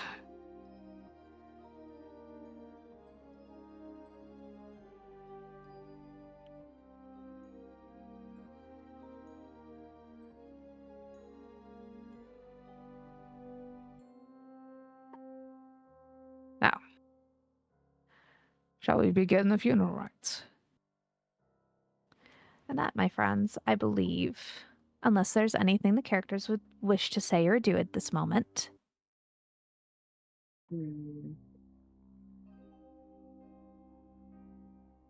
don't know. It depends on if what we're gonna do and all that. I believe this is a good place to wrap up. That way we can begin with the funeral the next time we play, and then get into more like investigation and things of this nature, because I've got a feeling some people are going to get a little nosy while they spend the overnight in the chapel. What you talking about? I feel like lies are being spread about my rogue. No, I just wasn't sure if any discussions were going to happen or anything, but we can wait till after next time and see if there's a break to do it. Yes, and we can also do anything in the background if people want to chit-chat before the funeral rites happen and everything like that. There is still plenty of time. There's just enough time for you guys to basically bury the Burgermeister and then basically stay here for the evening. So you guys have enough time to discuss anything that needs discussing before the rites are read, and the Burgermeister's put to rest. Yay, Burgermeister. On my end, I don't have any conversations or anything I would start. She's more just observing and being vaguely uncomfortable in this religious setting for whatever reason that she will not divulge outright. I mean, Ace doesn't look that comfortable, but that's for other reasons. Yeah. We got two very uncomfortable people in a church. And then No, there's he's Havel. He's pretending to be fine. It's fine. Very true, very true. Yeah, Havel's not uncomfortable. It's fine. But yeah, the other thing is to note, like, there are no holy symbols on display here or anything for the players that have been around the block a few times. Like, there is no, like, dedication of what this church is for, what this temple is for. It just looks like non-denominational, like, just come here and pray kind of place, so... Yes. Since we are getting ready to end, Aspire, Yes. do you plan to continue streaming this on your channel, or what do you plan to do? I think I will probably continue to stream this on my channel as well, just kind of a, like, dual situation for the both of us. Mhm. This will be a once a month deal. even after my schedule fixes itself, because right now the summer and everything else has kind of done a whole bunch of But next session will probably be next month, and I will let you guys know as soon as I can figure out a good weekend for it. But thank you guys so much for being here, and thank you to my players for going with me on this and everything like that. So I hope you guys are having fun. I hope you guys are enjoying yourselves. If there are any questions, yes. There is a bone I have to pick with you. Oh dear. What? You're no damn rookie. We've been lied to this entire time. Yeah. She's better at fucking she goes over description. We're like, how do we describe? She goes way over. So like, no, she's way better at this than we are. It's like, wait a minute. Never.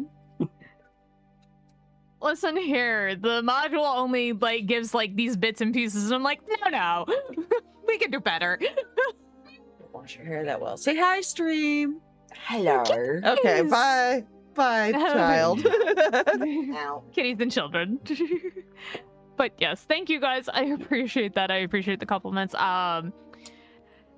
We will be doing more stuff and whatnot as things progress. And I don't remember who's up next for sessions next week, but it's not me. Yes, I'll look eventually. I gotta move shit around again because true. Yeah. Yeah. We weren't sure which one we were playing tonight, so I gotta like move it all and fix it. Yeah, and I got more stuff I gotta throw on the schedule. Dooflogy. I just gotta do it tomorrow. Yes. But yes. Thank you guys so much again for being here. This has been an absolute blast. Yeah. And look forward to doing this again. Yeah. Have a good night, everybody. Bye. Good night. Bye.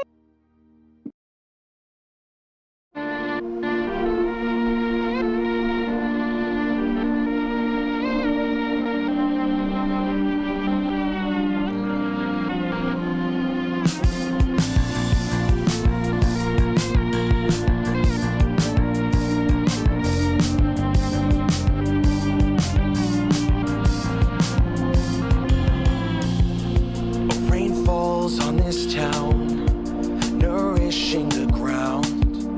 A cycle of up and down and down and down. This ain't water you've been drinking, face pressed to the stone. Books and magic tomes, drenched in self-pity. Your past strips out of each page, collecting buckets of pain. The weight won't keep me away. I carry you, I carry. I picked you up off the floor of an empty tavern bar. I said you're coming with me to enter sad history. I owe you nothing at all, but you're my headache now, asshole. I said you're coming with me to enter sad history.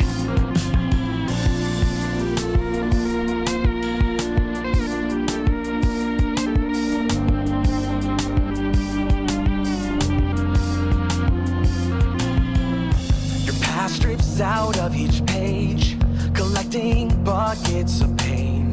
The weight won't keep me away. I carry you, I carry 1,000 lives that need saved. You ain't shed, but I remain, 'cause that don't keep me away. I carry you, I carry. I picked you up off the floor of an empty tavern bar. I said you're coming with me to enter sad history. I owe you nothing at all, but you're my headache now, asshole. I said you're coming with me to enter sad history. I don't talk with kings, I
pressed to the stone. Books and magic tomes, drenched in self-pity. Your past strips out of each page, collecting buckets of pain. The weight won't keep me away. I carry you, I picked you up